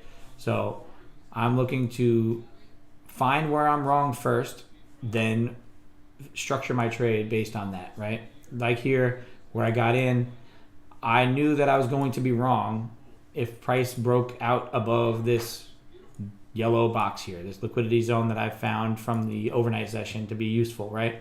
So I did enter around VWAP, but I did not use VWAP as the entry criteria, right? Because I was entering shorts above, which is not normally a no for me, but with this flat VWAP here, it's just neutral price action, so I didn't really care too much about it. It's just there and in the way of visually seeing what I was thinking, right? But I'm limiting my risk to this upside here. I'm not risking more than 250, 300 on any given trade, so I would really like to limit it all the way down to 150, but having the thought process of adding contracts on the way down, that's where I want to be, right? I was able to limit my risk here, and then if I can follow through, then I can add a contract and then pull my risk and limit it to just being the same as it was before, right? So that's really where I'm at as far as what kind of trading I do and how I go about structuring a trade and thinking, hey, this would be a good, quick, cheap trade, not because it's an A, B, C, or whatever. It's just because of risk. I appreciate you coming in there, Taylor Trade. I am not a Bitcoin person, but anybody else in here who wants to get some more information of it, you can click that link there. Taylor Trader provided. Funny story about Bitcoin and me is when I graduated college 2011-ish. I was working in computers in school districts. I was doing computer science stuff. I was doing like repairs and stuff like that.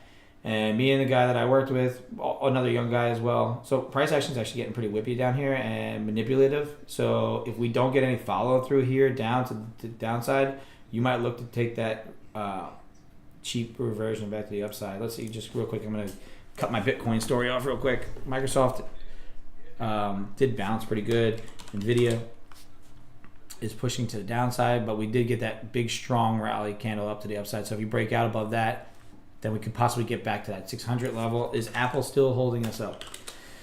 Nope, Apple rolled over pretty good. So you need to see what happens with Apple. If this is going to be a continued sell-off here, that whippy candle, like I said, it's 3 minutes to 10. London's closing soon. You're getting that whippy price action the closer you get to there. I usually don't like to enter anything within about 5 minutes of a hourly close, especially the London close. We're going to look to see what happens here. But no, back to the Bitcoin story. We used to talk about Bitcoin back then, and it was like, I don't know how much it was, and we started to grab computers and I was mining at home, just waiting to see, something pop up, trying to get the mining thing going, and I just decided that one day I was like, this is not doing anything. I don't know what this Bitcoin nonsense is going to be. I gave up on it. Didn't get a coin out of it. I had the machine mining for however long, weeks, and then I, totally forgot that it was a thing. And then look at it now. If I would have just held onto that machine, letting it mine, if I got 1 or 2 coins, you never know where we could be. But that's my Bitcoin story. Shoulda, woulda, coulda.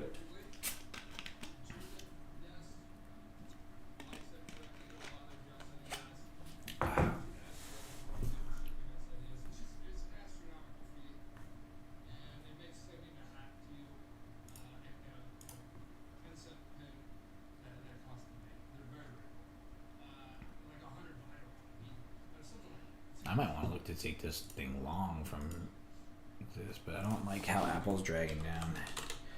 Nvidia is dragging down. Microsoft pushing to the downside, but could get that divergence, right, where it doesn't quite make that high. We get that little bit of a push down. It doesn't quite make the low, get that push down, diverge, and then get back off to the races. So just kind of keep in mind on that. Apple breaking down. I don't know if we got news or something just now. Also, new highs. No. 9:59. You got that attempt at making a higher low. Delta starting to try to push. Tilt cut a little bit heavy short. 61%, not crazy, but I'm going to guess it was a little higher here. If you can break above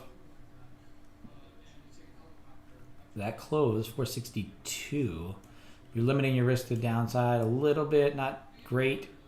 Not a ton of risk limitation there. And our momentum is still to the downside, so you're trying to fade that move there. 1 minute, 1 second, and now that's 10 o'clock hours on us. Price is giving you no real new information. How many countries have we visited?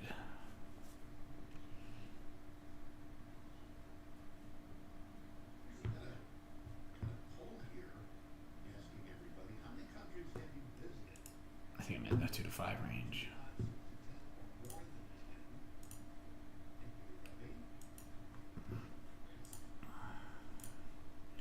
That's good. I was supposed to get called in to work early. Didn't have to go in. Then we made a good trade here in the morning session to get us up to start the week. Start the week off right. Plus 240. Looking to build off of that. I'm trying to find one more good trade here before I do end up getting off by 11. Not quite seeing much as far as entries are concerned. I do like how price came up back in, retested 17,474 to the tick, and then rotated back to the downside. Just watching some of these other prices with Apple, with Nvidia, with Microsoft, and just where they are trying to go. I really think that it needs to hold that level there. Nvidia has been the leader. It's going to be the leader. What's AMD doing? Soxel. Soxel is the whole thing. The semiconductor ETF. Yeah, I think we're going to get a little bit of a bounce here, which we have. A slight divergence on the price versus the delta, nothing crazy.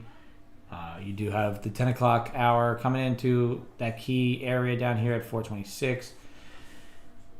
Maybe wait for that price to push down through there one more time, and then if you do get a bounce in Nvidia and Microsoft and Apple starts to hold and firm back up, then you might rotate back up into the VWAP area.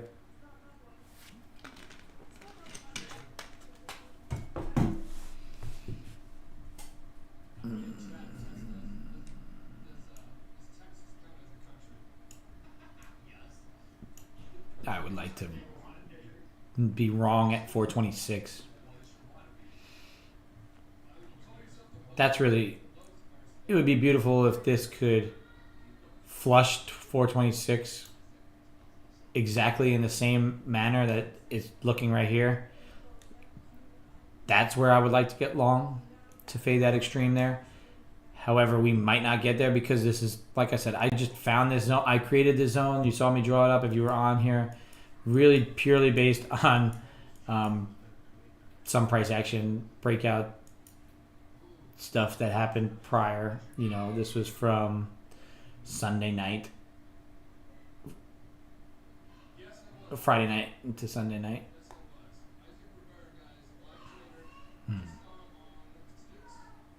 You know, coming into this area here as that being the price point 447, the low being down here,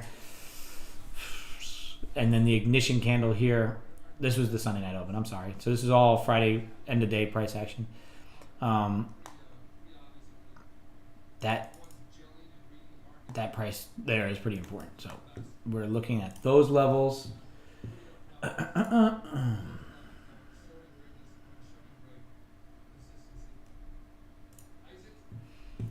Pushing back down again.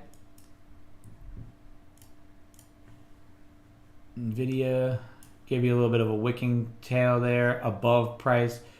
This is in a downtrend at the moment, although, like I said, I think it could have been just profit taking from that 600 level. Who knows if we're going to get back to that 600 today or not.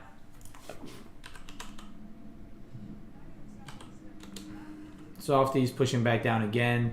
If you get that double bottom at 394, maybe look to see if that'll bounce there. And then Apple, we need Apple to start playing along again, firm up somewhere around these levels. You got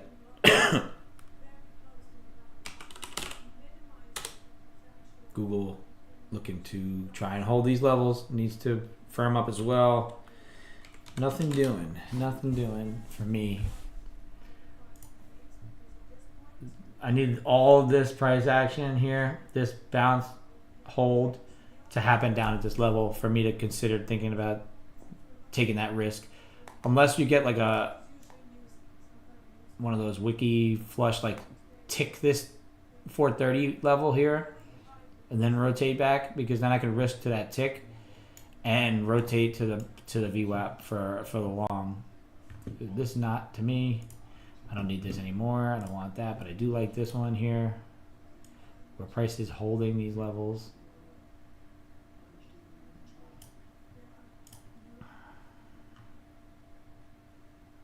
My trend lines aren't exact. It's just a guiding. I can see it with my eyes. I just tend to leave it there just for visualization purposes only.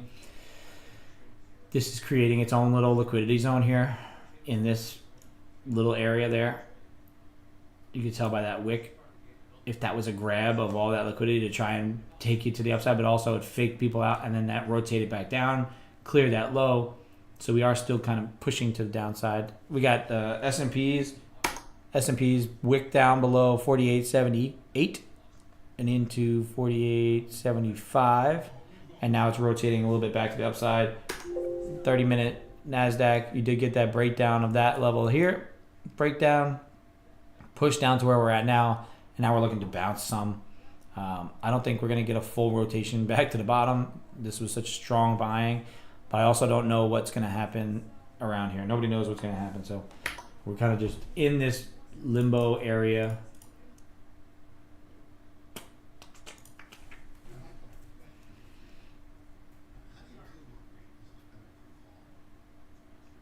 I got these voicemails.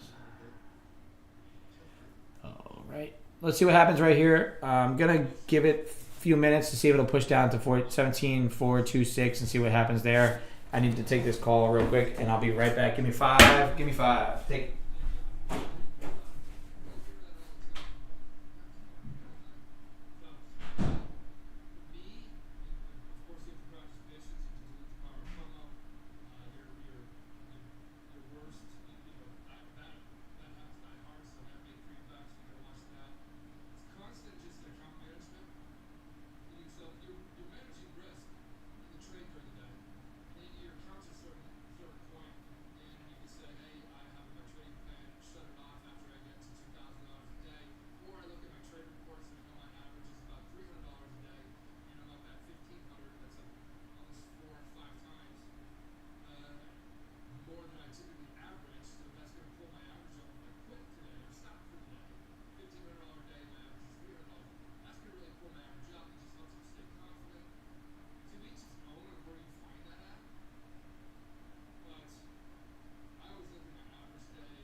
Alrighty, we're back again. Okay. Taking a look, see, we did get that little bit of a break bump. I do know that my my data on the how many minutes is just delayed.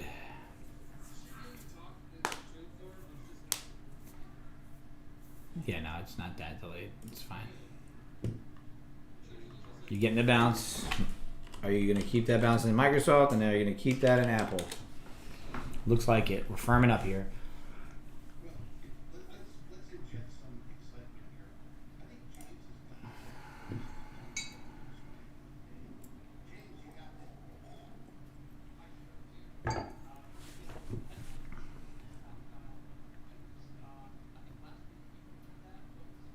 Can we break out above these levels here and return back up into the VWAP area? Possibly. That's where you see how price is moving around like that. It's thinking about what it wants to do here. It's got a lot of orders. There's liquidity here. It's heavy. Here's the breakout. Is this a failed breakout or is this an actual continuation?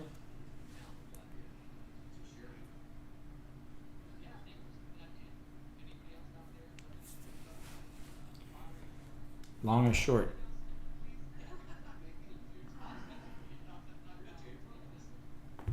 I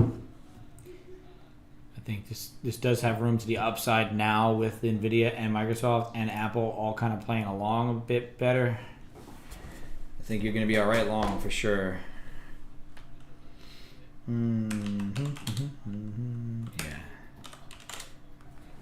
NVIDIA needs to continue. I think it'll get back to 600 if it does kind of continue along how it is. If it's going to accept around this area into the zone, 17,465. Oh yeah, you're kind of just in this limbo area. I do think this could be the breakout point, really. At least rotate back up to that 519 and see what happens. Do I want to take that trade myself? I don't know for sure because of that wick there. But just based on the big 7, this should rotate back based on their price action. Markets have been strong. I don't think that this is going to kind of based on the way the sell-off has occurred. It hasn't occurred in a manner that is conducive to it kind of really flushing this out below 400. Like I said, for me to try and want to get long, I wanted to do it down here 426. I wanted this whole price action to be one click lower, but it wasn't, and I didn't get into anything down here. I wasn't able to mitigate my risk here. Same deal. My risk would be about 260. Risk my whole day to make whatever, potentially be up into that range there. So 875. The chances of this playing out and versus what I'm risking for the day to me is not worth it at the moment, but it could still play. I think you'll be all right.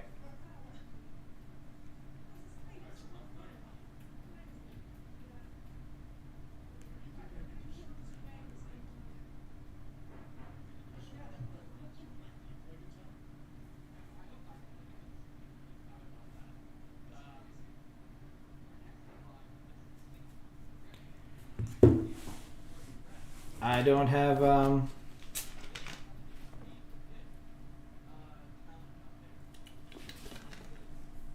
any real decisive action for me right now to take a trade.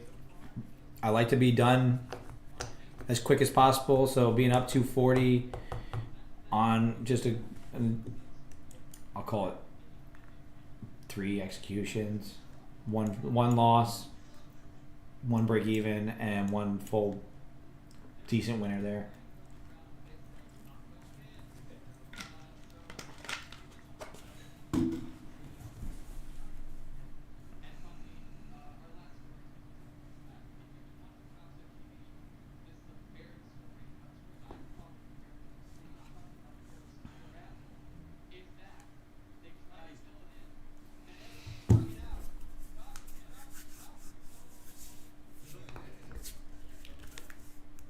I don't think you should have any reason to get out yet, Ray. I think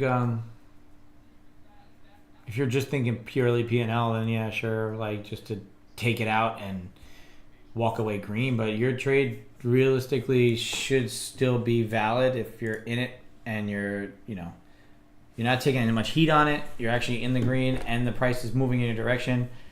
This reasonably, if it breaks 491, then you kind of give yourself an idea of, is it going to hold 491 or is it going to just wick it and rotate back to the downside? Nothing to me is saying, hey, this is a screaming short or even a screaming long, but just having the confluence of some of these other prices like Nvidia and Microsoft,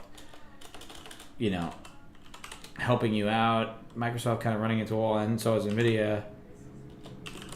If Apple doesn't play along, then maybe you got to get out, right? Because it's been kind of leading for the day. But if Apple starts to accept again back above 194, this should potentially rotate back up.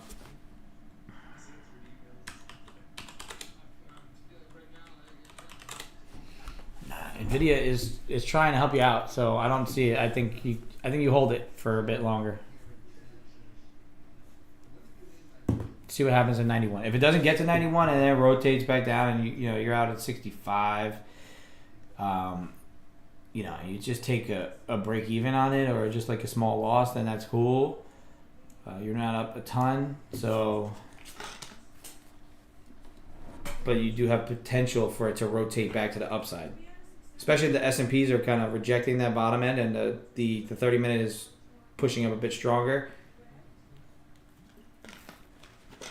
I think you're still good. I don't think, try not to talk yourself out just based on pure P&L.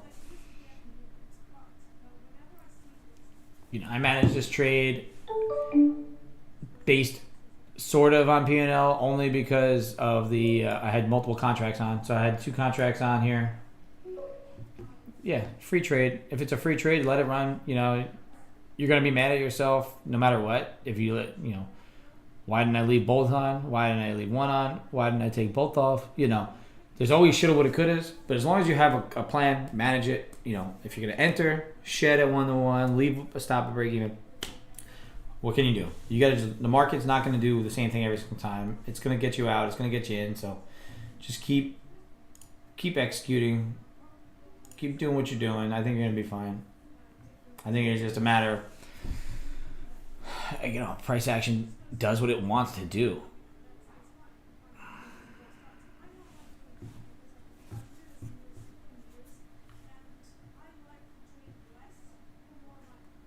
Going back to this, I took off that one based on this structure, but also it had to do with, that does cover my risk, right? So I wasn't trading the P&L directly, but it was a de-risking on the ad, right? Taking profits from that first and then mitigating that ad loss kind of quick, right? So that's why, once we kind of wicked down, that's why I moved it back here. I didn't think that it was, once we pushed down, I didn't think we were going to get another wick like that. So we did, and that's why I got out for the full, but tried to keep one runner on. It wouldn't have worked out anyway. It would have came out and stopped me out anyway. So realistically, not trading P&L, but trading structure, trading a plan, and seeing what happens. So you still got this one on here. You're looking to manage it. Price action is not telling you really anything either way at the moment, but it is moving to the upside, right? You got this sort of double bottom, that liquidity grab. You got the Microsoft making that bottom. Nvidia making that bottom. Apple was carrying us to the upside. It rotated it back over, but now it's strengthening back up again, right? Nvidia is pushing back up. Apple's pushing back up. I think, not pushing hard, but it's getting a bounce from that bottom there. And then you got Microsoft, who was bouncing off that key level down at the bottom there and now pushing back up. So you should theoretically rotate back to that middle ground, that VWAP. You need to see what happens at the key price points. If it becomes a liquidity grab, like,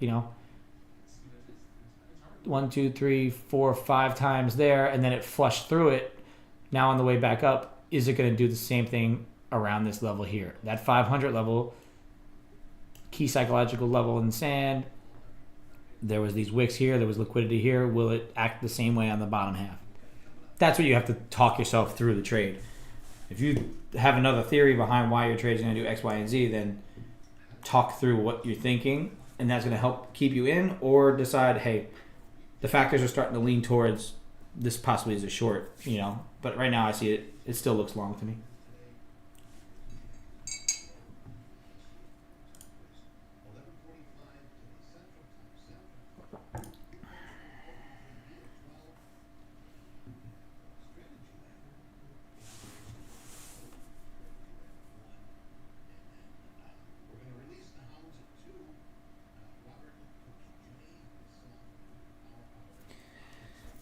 So, healthy equity curve for me currently.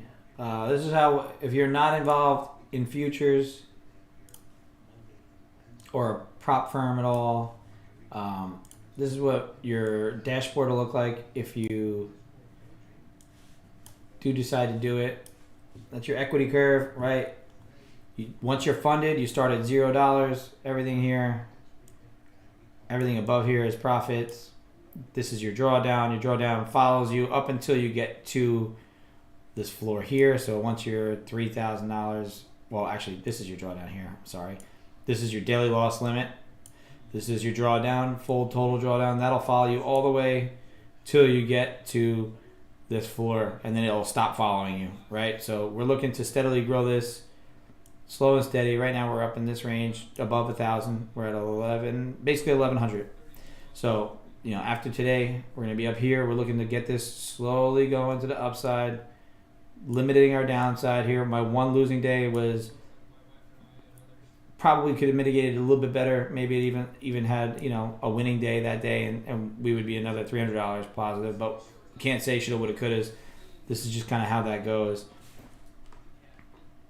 That's just how it is. So you want to see that equity curve pushing slow and steady up and to the right. Fully transparent, right? I'm going to tell you everything I'm doing, what accounts I'm trading on. Right now, I have 3 accounts. One is a funded, and 2 of them are in Combine. The other Combines are just $50,000 accounts. I forgot, to be honest with you, I forgot about them. They got rebuild. They were all blown up, because I was so focused on my 100K that I wasn't really paying attention to those, and just taking some unneeded risks earlier on in the month trying to get funded last year. I got funded in this one, kind of forgot about those, and then they rebuild. So I'm just slowly just trying to build those up. Those ones are now at, if the funding target for the 50K account is 3,000, and they're at $800 profit each-ish, give or take. One's up 814, the other one's up 796 or 769. So sometimes with the copier there's a little slippage on accounts. Sometimes there's just I took one trade in one of the other accounts that I didn't trade in the other one because I didn't have the copier on. But realistically, just trying to take those also pretty slow and steady. Like I said, the target's 3K on that one, and we're not trying to rush it. We're not trying to do anything crazy. I'm just using my strategy for my 100K of slowly grinding that one up. And if I'm up 3K on my funded account, then I'll have two new XFAs that I can pull money from, and I'll just continue to copy them like this. I'm leveraging my trades on the 100K so that I should not blow up at 50K, if that makes any sense to you. I'm not trying to lose more than $1,000 in a day will lock you out for the 50K. Your max drawdown is 2,000. So I'm trying to stay within the 50K combine parameters on a 100K funded account, and that's going to keep me more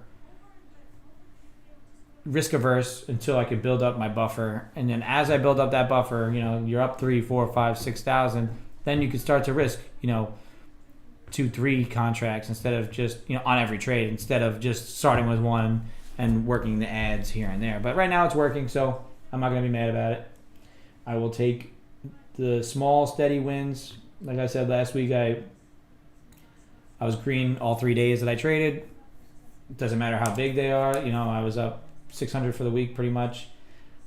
One pretty good day, 2 basically break even winning days. So if we stop right now, we got 30 minutes or so left in this session. There's your breakout, Ray. So now you're looking at the bottom of value area at 500. You got to see what happens at that 500 level to keep your trade in play, right? You want to see if that trade will continue to play out for you to the long side, right? I was talking about this being a long from the bottom here, and the only reason I didn't take that long there is because I wanted this to end up one more leg to the downside to limit my risk, right? I'm up 240 on the day. I'm not trying to give anything back. I'm trying to I love it, Ray. That's beautiful. 130 ticks you're up right now on one runner. Can't be mad about that.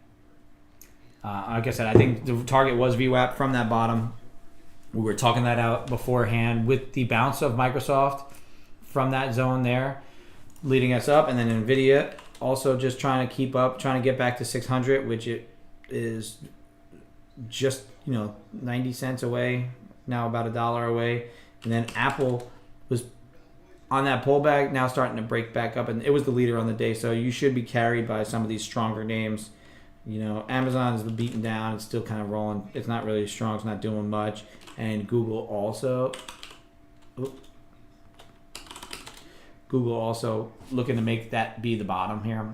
We had that ignition candle all in the beginning of the day, and now we're bouncing off the bottom. So you're wedging out in some of these bigger names. But Nvidia has been Mr. Leader, so keep a keen eye on that. Try and keep your trade, stay in or out in this trade, really, is what you're looking at. I think back to 519 is realistic. I don't think it has any. Once you get through 500, price should speed up a bit. Get through some of that liquidity. That 500 level, like I said, is a psychological key round number. But also you have back here, you have these wicks where it was liquidity grab to go long. Now it's hopefully it doesn't act the same liquidity grab to go to downside for your trade's sake. Could it be a thing? Yeah, it could be. And then you rotate back to the downside. And then people looking to get short, that could be a little entry criteria too.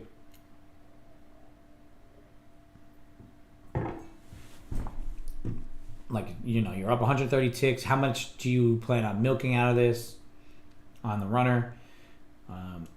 That's about right where we're at right now. There's your push to the downside. That's maybe like a liquidity grab here to grab some of this. See if you do break above the high. If you get a divergence on the delta and you wick through 500 and return right back down and don't make new highs on delta, and say maybe the Topstead tilt meter gets up over 70-something%, that could be your key to move your stop, trail it up hard. And then also anybody looking to get possibly short, maybe that could be the idea too. But this kind of grab here might be another just push to that VWAP and see what happens. So that's just talking it out, seeing what you can do through and through. Like you said, you have a free trade. You're able to manage this position through that long, right? You're in from that 65 level. What has told you yet to get out of this, other than this wick here maybe being a liquidity grab to push us up even further? I'm looking at the delta. It's kind of flattened out. You're not really getting a lot of information from it, but if you do get like a really strong whip through 500 up, you really have up until 507 where there's a lower volume node there. It might push through that. So 510, that's where all this liquidity grabbing was going on. But if you don't get that delta push through the high also, then maybe, like I said, you start to trail a little tighter, secure some of that 130, how many ticks you said, 135 ticks from 65 up to the highs. Yeah, you were right around there. So if you do break out above that high, maybe trail that stop below that 90 level, because if you do fail that 90 level again, that could be a trigger for some of those new shorts to pile back in. But Nvidia looking to crack 600, right? So if Nvidia does crack 600 again, then you might get that rally to really rocket you to the upside. I'm gonna keep them next to each other. I mean, you can see them next to each other here, but I keep my chart right there.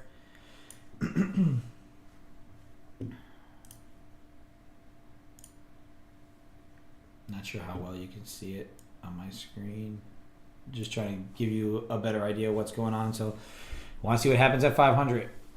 Give yourself that kind of opportunity. This is the confluences that I'm looking at, trying to gather as much information without being information overload, without like over analyzing, right? I'm not looking at every single stock. I'm not looking at all these big names. I'm looking for who's the leader in the basket of the Magnificent Seven, who's trying to keep us up here, right? 600 doesn't seem like it wants to break, so you might be getting that little bit of a sell-off again, but you need to just kind of be mindful of your risk and how much you're giving back on this, because like you said, it's just pure profits. Try and hold, try and be strong. You're really not getting a lot of information yet saying go short. The divergence here is still there. You know, you're not making new highs on this delta, and you're trying to make new highs on this pop. If you could pop 500, that's maybe the time to pull that stop up. Because at any sort of like liquidity grab above 5, even if it's up until 510, you know, the NASDAQ can still move and turn around really, really quick. You know, this is the kind of entry that I look for shorts. So as far as securing profits on a long, don't go crazy. Unless you have further, bigger, longer term time frame trade horizon, right? If you're looking to hold this longer term, I'm a very in and out kind of trader. I'm looking to get my profits and secure them and move. So if you're looking to keep this long, yeah, if 509 was the intended take profit, like I said, 510, I think there's a chance that if we break 500, you might wick to 510 kind of quick. So if 509 is the intended target, you know, I would be starting to say, okay, if I'm only looking to get to 509, I'm already up this much, you know, how much am I willing to risk to the downside back? Where will I be wrong where if I rotate back down now I'm going to lose way more than I would have made, right? So you start to risk manage while you're in the position, right? You know, a lot of people will let their take profit, you know, I'm going to just set a take profit, set a stop loss and let it go, and that's cool. But to me, like, why would I want to let a position get to, if your target's 509, if it gets to 508.50, why would I want to wait to see if it's going to tick me off on 2 more ticks? Especially if I'm trading, you know, if I'm trading micros or, you know, even that's $10. If you have, you know, 2 ticks on, that's $10 on a micro contract. Why do I care about $10 if I've already made, you know, if I'm here at 65 and I'm looking to get to 509, you know, I've already made $850. Am I willing to give $850 back for $10? No, right? So how much of the $850 that I've made am I looking to give back on my already pretty solid move, right? Because you're never going to top tick. I don't, you know, I do it here and there. I've done it plenty of times, but really, like, on a consistent day-to-day basis, I would be blowing out a lot if I'm going to set it target, because I get, even down here, I wanted this to get to 426. It just didn't quite get there. I didn't get entered because it just didn't quite get to where I wanted to be. But if you were already short and you're just like, I need to get it to 426, I need it. You're fucking yourself, because this is a great move. You could have caught this move and been out, or at least trailed out, and then you get out down here, you know, or if you're a longer horizon kind of person, you end up trailing out all the way up here. You gave back per contract $635 if you didn't trail out in an appropriate manner, right? So have some trailing rules that you stick to pretty consistently, but also start to do some risk analysis in where you think, okay, you don't want to cut it off now and be like, okay, I think it could go to 509, but then it gets to 509 and blows through the top, right? You know, you don't want to be out just because you're already there.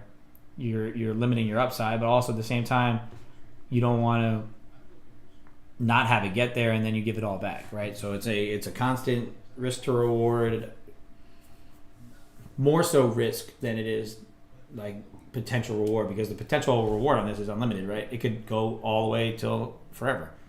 So what's your risk to your intended target initially? And what's your time frame on what you want to hold? How long do you want to hold things? or how long can you hold, right? Because if you're in Top Step, you can't hold multiple days. You can't. You got to be out. You got to flatten your position. If you're in your personal brokerage account and you have enough margin and you can hold overnight, then are you willing to risk that overnight hold? In futures, it's an hour. It's not an overnight, but are you going to work? Are you not able to manage a position? Are you, lots of moving factors that kind of play into what your time horizon is on it as a trader. So now you're above 500. You're flirting with 500. Was that breakout a divergence? Yes, right? I don't have a higher delta. My delta never quite made new highs. My price tried to make new highs. For me, this is a short entry for myself. Like, grand scheme of things, I'm not going to take it here. I'm not quite there yet on an entry criteria. However, that is parts 1, 2, and 3 out of 5 little pieces that I'm looking at. Nasdaq's tilt is a little heavy long, right? 65%. At that high, it could have been a little bit higher, but I don't have the real time on it, so that's a short criteria for me right there. So potentially that could have been your run up to 500, grab some liquidity and roll back to the downside. So that was probably it. I'd say that was a great out. Who cares if it runs now?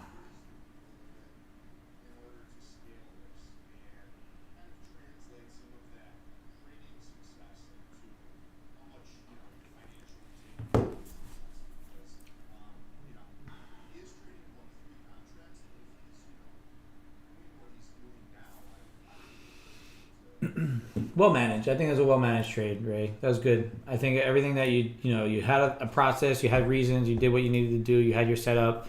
If it runs to 509 now, like, it is what it is. I'm not talking you in or out of a trade or telling you how to manage it or how not to manage it. Everybody manages it the same. Like you said, you trail it on a 30. You trail it on a 30 and you get ticked out, and then it runs. It happens, But especially with this kind of day, it's super indecisive. The price action has no idea what to do at these levels. It doesn't, everybody who's entering and exiting, especially retailers using all that overnight inventory stuff. Anybody who's in a big bank, big manager, they're using some fundamental analysis, and the algos are just figuring out where they need to be. Are they turning on the buy algo or are they turning on the sell algo? Who knows what's going on from these levels? So, just really use your fundamentals, your technicals as best you can, and try and feed into some of these stocks that are driving it. That's really the only way to kind of get some more confidence, right? We failed 600. Microsoft also kind of stalling. If Apple is not Apple's rolling back over again. All these confluences, to me, tell me that you're not really going to try and make back to new all-time highs unless one of those names start to run. What's mitigating my risk here? It's my whole day to take a short from here. You're risking your day to potentially, make this trade on an indecisive time period, getting very close to the end of my trading day at 11 on days like today where I'm looking at this. If we do break down 91, I think we could rotate back down to the lows, and that would be a great trade.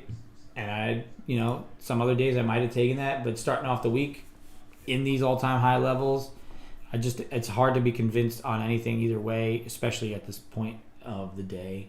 And being up, I'm pretty content at the moment with starting my week off up a little bit.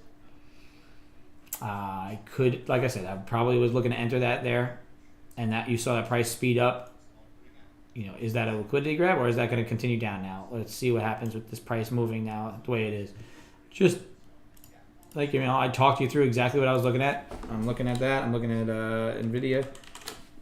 It's now, that was whippy on the bottom end of NVIDIA. It could have been a grab. Look at that. So that's, if I were to say, my setup was here, everything kind of lined up.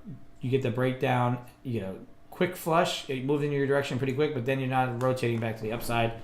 if you were trailing a little bit more loose, you're stopped out, from that trade anyway. So, good on you taking that and getting out. But like I said, the way this diverged was a short entry for me, pretty much every time except for this time, because of just my thoughts didn't get me to want to enter yet. Sometimes I do a little gut trading, and sometimes it tells me that the first breakdown on the divergence here in sort of a choppy zone, indecisive level with the stocks being at or near zones where they might want to still be reactive, just kept me out of that. It could still want to just be a grab and a run up to the VWAP. So that's my thought process on why I didn't take it. I hadn't pretty much all of my criteria, but let me take a quick pee break.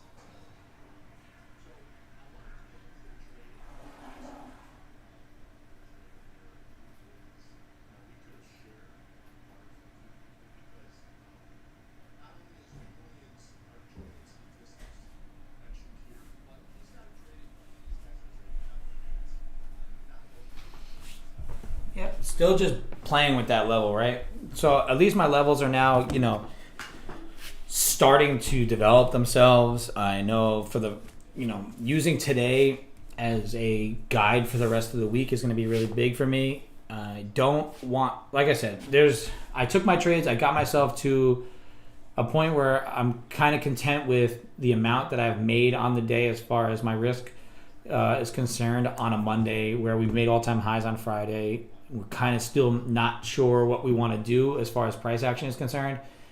I want to use today's information more for what to do for the rest of the week than I am using it for let's trade for today, right? My goal is to be green every single week, and so far we're 2 for 2 in green weeks. We have one losing day, that's it, over the last 2 weeks. And today, we're up, like I said, 240. I called out a few good levels. We had a couple people make some good trades. I know we're, slowly growing this. We're not looking to go crazy, especially early on, January into February, trying to build a little bit of a buffer before we can start to enter in a little bit with size and make some better profits on it. But it's not really about the profits. It's about processes, because everybody's trading different sizes. Everybody has different ideas. It's more about talking through the process, understanding what I'm thinking, what the market's thinking, and kind of getting everybody a better feel on what to do with their trades. It's not all about just me making trades, making money, being entertaining. I'm trying not to be boring. I'm trying to be educational. I'm trying to really just help out in any way I can. So that's what this is all about. So today for me, I do this little market analysis every week. You can look at it. The links are all out there. I do all this. This is what I'm looking for. These are the things that we're seeing. Come tomorrow, tonight after the market, we're going to start getting all these earnings plays. Tomorrow, pre-market, some of these names are going to get the market to start to move, like GE and 3M and Verizon and Procter & Gamble. Johnson & Johnson will get us to move. Post-market, you got Netflix. Then come on Wednesday and Thursday, you're starting to get banks, and you're starting to get credit cards. You got Intel, who's a chip maker, so you're going to start to get some more chip information. So these are the things you start to watch as far as this part of the year. So we're going to get information. We're going to be able to do more as the week progresses. Tuesday, Wednesday, we try to make some more profits using today's data as far as where price wants to go, what the action is, and then really use that to make the money later on in the week, as opposed to trying to force in some new trades here and there and then not be able to, be down money or give back some of the profits where we weren't really looking to give back, right? The only other trade I was really looking to get into was the long trying to fade the extremes, right? That's my thing. So trying to get long from the bottom to rotate back to VWAP. Still, I'm not going to do it, right? But that was called here as far as levels are concerned. The reason I didn't take it is, you got this type of action, exactly what I want to see, but I want to see it down here in this yellow zone. Just the way price action was acting in that all afternoon on Friday, that's what this little liquidity zone was. So I wanted to see one more push to the downside before I was convinced that we were maybe done and paused for the time being. Didn't get the price action to play along with Nvidia and Microsoft, and they bounced just a touch early beforehand. So I know Ray caught the long from 65 and went up to 91, so that's good. 120 plus ticks, can't be mad when you're up over 100 ticks on a trade. When you start using full contracts, multiple contracts, that kind of move, you're looking at $600 per contract per move, and that's reasonable to expect if you take the right opportunities, right? We took this one, reasonable to expect. This one I called out, didn't take because just purely based on where Nvidia was and the timing on it. If we were not in all-time highs and this was a different type of price action, the same type of price action but in a different set of levels, I might have taken this more convincing off that 519, but I really wasn't convinced because of the time of where we're at with how I developed this zone. Yes, it's a good zone. Obviously, it's reacted well, but the limited amount of data sets that I have didn't convince me to take this after already being up, trying to chase another short down. Would have been great, but I didn't do it. So, we're calling out good levels today. We're getting some good information for moving forward through the week. I really do believe that everything we gather for today, this pause in price action, it seems like we got some moves here, but it's really a pause, right? After Friday of buy, all the way up. We're at this indecision point, right? We rallied up right on open and we sold off, then we're kind of fading off with how we're directly correlated with the actions of Nvidia and Microsoft, and then Apple was supporting us until it decided to sell off, and then now it's kind of just dragging around the middle of the range. What are we doing? We're just dragging around the middle of a range, right? So we're going to gather this information today. I'm going to be done off this stream in 10 minutes or so, 12 minutes. We're going to, build off this information. I'm going to check on it tonight, while I'm at work, probably look at the charts here and there, see where price closed. And then we're going to move all that information over. I'll put some new levels in tomorrow morning on the alerts. So if you're over in TradeCaster, you'll get the alerts. The levels will always stay there. They're not going anywhere. Not like YouTube, where YouTube, you got to come and go as the stream comes and goes. So the link to TradeCaster, if you haven't been involved with it, is in the bio for this live on the YouTube and also in the chat. So many good traders on TradeCaster. There's a 7-day free trial if you've never used it. I'll be free for the foreseeable future until later on. You can provide a lot of value. But until then, like I said, even after your 7-day free trial is up, you can still watch me free and other free traders. So, you'll see it in the dashboard, who's free, who's paid, and you can go, get, I'm going to say, once you start actually paying for the full subscription service and you get all the education and all that stuff, a lot of that, that membership fee seems like a bit much to start, but then once you make one or two good trades based off some of the information that you learn in here, it pays for itself for the rest of its time. So really just out here just trying to provide value, keep traders in a spot where they're, together with like-minded people, not distracted by some gurus out there that you might be falling in love with on YouTube, and, they disappear on you or they try and sell you a course or something like that. Yes, TradeCaster costs money eventually, but really you could still get a lot of free information out of it. So I'm never going to try and sell you a course. A lot of the people in here have education that you can go and check out in one of the tabs. So it's not like everybody's in here looking to make sales and do all these things. So come in here, learn to trade, just have a community that's based on like-minded people. You'll start to see the same people in the chat, same people coming into the stream. If I could do a co-stream or something, that would be really cool. Deck is really helpful too. So when he's actually trading and not skiing and stuff, he's going to be a super great, useful tool for anybody who's new and interested in stocks and options and stuff like that. So right now, like you see, price action is flat. Literally not doing very much of anything, sitting on that 91 level.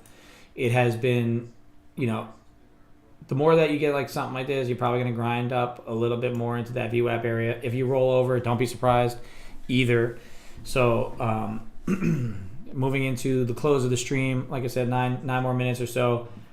If you have any questions or anything like that, if you type them into the TradeCaster chat and I don't answer them right away, I will see them eventually. I do check periodically on that TradeCaster chat. So even if I'm not streaming live, I'm going to still try to come in there, use that as like the community base and try to answer questions in there. If not, you can always go to Instagram and YouTube.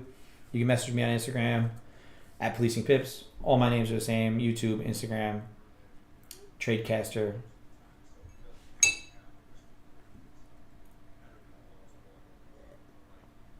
If you're a fan of coffee and fueling up your trading, I have some good news coming soon, so look out for that. It'll be a lot of that information will be in my TradeCaster. Links will be in there, and then also in my YouTube and my Instagram. Just working on finalizing a few things on my website, making sure everything is in tip-top shape before actually going live with the official release. My goal with trading long term, obviously I want to do this all the time. The more I can get people onto TradeCaster, the better I'll be at being able to provide more information, more content, trade longer days, because until then I gotta work. I gotta go to the day job, the afternoon job if you call it.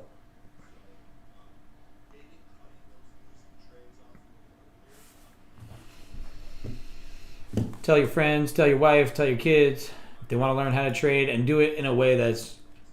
I'm not super systematical. Like I'm still a discretionary trader deep down, but I do have a good set of rules in my own way. I try to practice to the best of my ability. Strict risk management.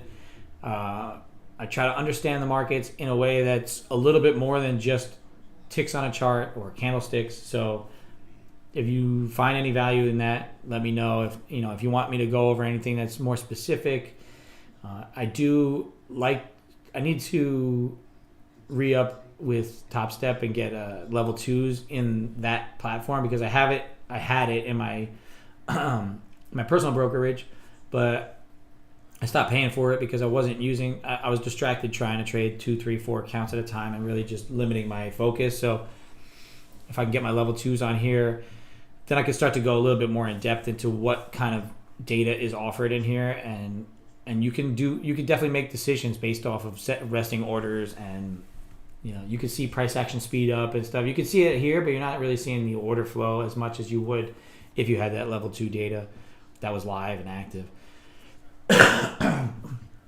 You can see it at specific times of day.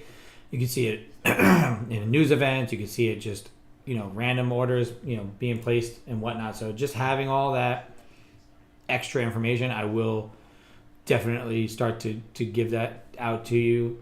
And then there's also a couple other things that are in here that are like really helpful that I don't have, because not that I don't have it, I just don't have like this surface DOM. Unfortunately, since I don't have my level 2s, like you're not going to get all the information on it, but you're going to get like a bookmap type look if I do subscribe to it on here. So you'll get all the orders, you'll start to see it flowing across, and right now we don't have it live, so unfortunately it won't be there, but NQ, let's see if it'll pop up. CME futures, I don't want spreads.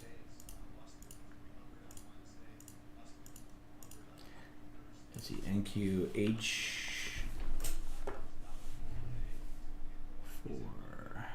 I don't want spreads.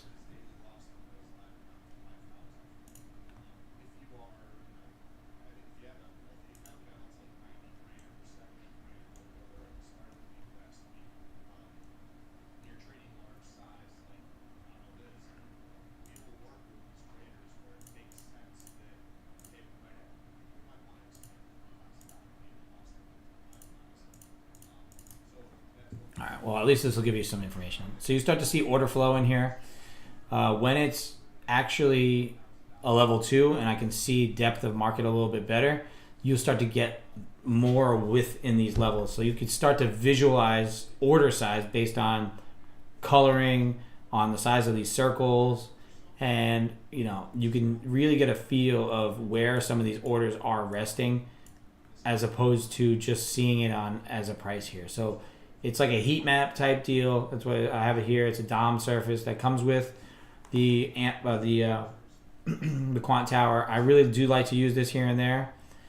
I don't have it set up with the Top Step data feed, so once I figure out how to get them to include that, I'm going to start to include this into a lot of my analysis, and you can take a look at it, and it'll be useful for you. So it might look a little weird right now. You haven't seen it before. If you've seen Bookmap, it's kind of similar to that. It's just giving you orders, fills, like the green circles are larger fills, red circles, larger size fills. Then you start to see order blocks. That's what these gray and white lines and this big red line is. There's an order block there, right? At 510. So 510, like I said, was that liquidity spot. And right there, we ran right to it. And now we're kind of coming off it a little bit. But there you go. There's your price action from low to basically to VWAP. That was what we were looking to take. I didn't end up taking it, like I said, because it didn't come down to my zone. But realistically, that's where we were at. And now I think you're probably going to look and see, and you're going to get Apple playing along. You're going to get NVIDIA breaking 600. Right at 600, almost there. Microsoft probably pushing off the lows, breaking above this little wedge pattern. So, if you don't get failure on all these, and these things start to continue to the upside, then you look to see what happens at this 519. Will we rotate back through to highs? But all of this for me right now, like I said, I got 2 minutes left in my trading session for myself. I am not entering any more trades. I'm finishing my day up 240. I'm happy with the day. I need to just use the information that we're getting right now as further information for the rest of the week. Price points, data points, the way price sped up here at 510. That's a key thing for me that I'm going to write down. Like I have a notebook here that I write stuff on. I always have like levels and shit just drawn up just randomly. So I'll write down 17, 510, and then I'll keep that in my mind for moving forward in the week. And now I just have it sitting on my table. As weeks go on, I adjust price points. I adjust my zones because this zone might have worked all up into here and then maybe not into here. So,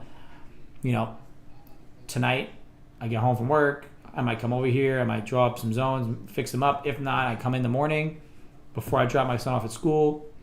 He's getting ready. I kind of take my time getting into here. I'll adjust the zones a bit, see what happened overnight, draw up my levels, get my levels together, and then come 8:30, I'm ready to execute based on what I see and how price is acting instead of just how I feel and what I think is going to go on, right? Because if I start to draw up this magical plan of, it's going to do this, it's going to do that, it's going to do this, and then it doesn't do that and I start chasing it, or I think, okay, man, I just have a little bit of a bias, either long or short, just kind of based on what the price action was doing overnight. And then I just, use some of the fundamental data that I've gathered, if there was some good news or something, and we go from there. We're going to try and use today as the driver for tomorrow and on for the rest of the week. So if nobody has any other questions, concerns, comments, like the YouTube video if you can, subscribe over there, come over to Tradecaster, check it out, do the free trial, throw me a like or whatever you do on Tradecaster. If I don't know how that works, but looks like there's some stars. Throw me some stars. 5 stars is what I'm trying to stay at. Get more subscribers over there. So if you come over to the Tradecaster, subscribe to my channel. It doesn't mean you have to watch me every day. It just means that you find a little bit of value, and then I can show the deck that people are going to come out and check out what we got to talk about. So, I don't expect this thing to blow up overnight. I think we're just going to steadily grow as a group together. Call out our levels. That 510 level right now, pretty important. So just keep an eye on it if you're going to trade the rest of the day. Until then, I think that's going to be it for me today. Like I said, another green day, starting off the week right, plus 240. Just another, slow grind up until we build that buffer in this account. and then once we get this account to $3,000, then there's the two other accounts that are going to follow, and we're going to have 3 funded accounts. We're going to work this out together. All right. So till then, I'll see you guys tomorrow. Peace out.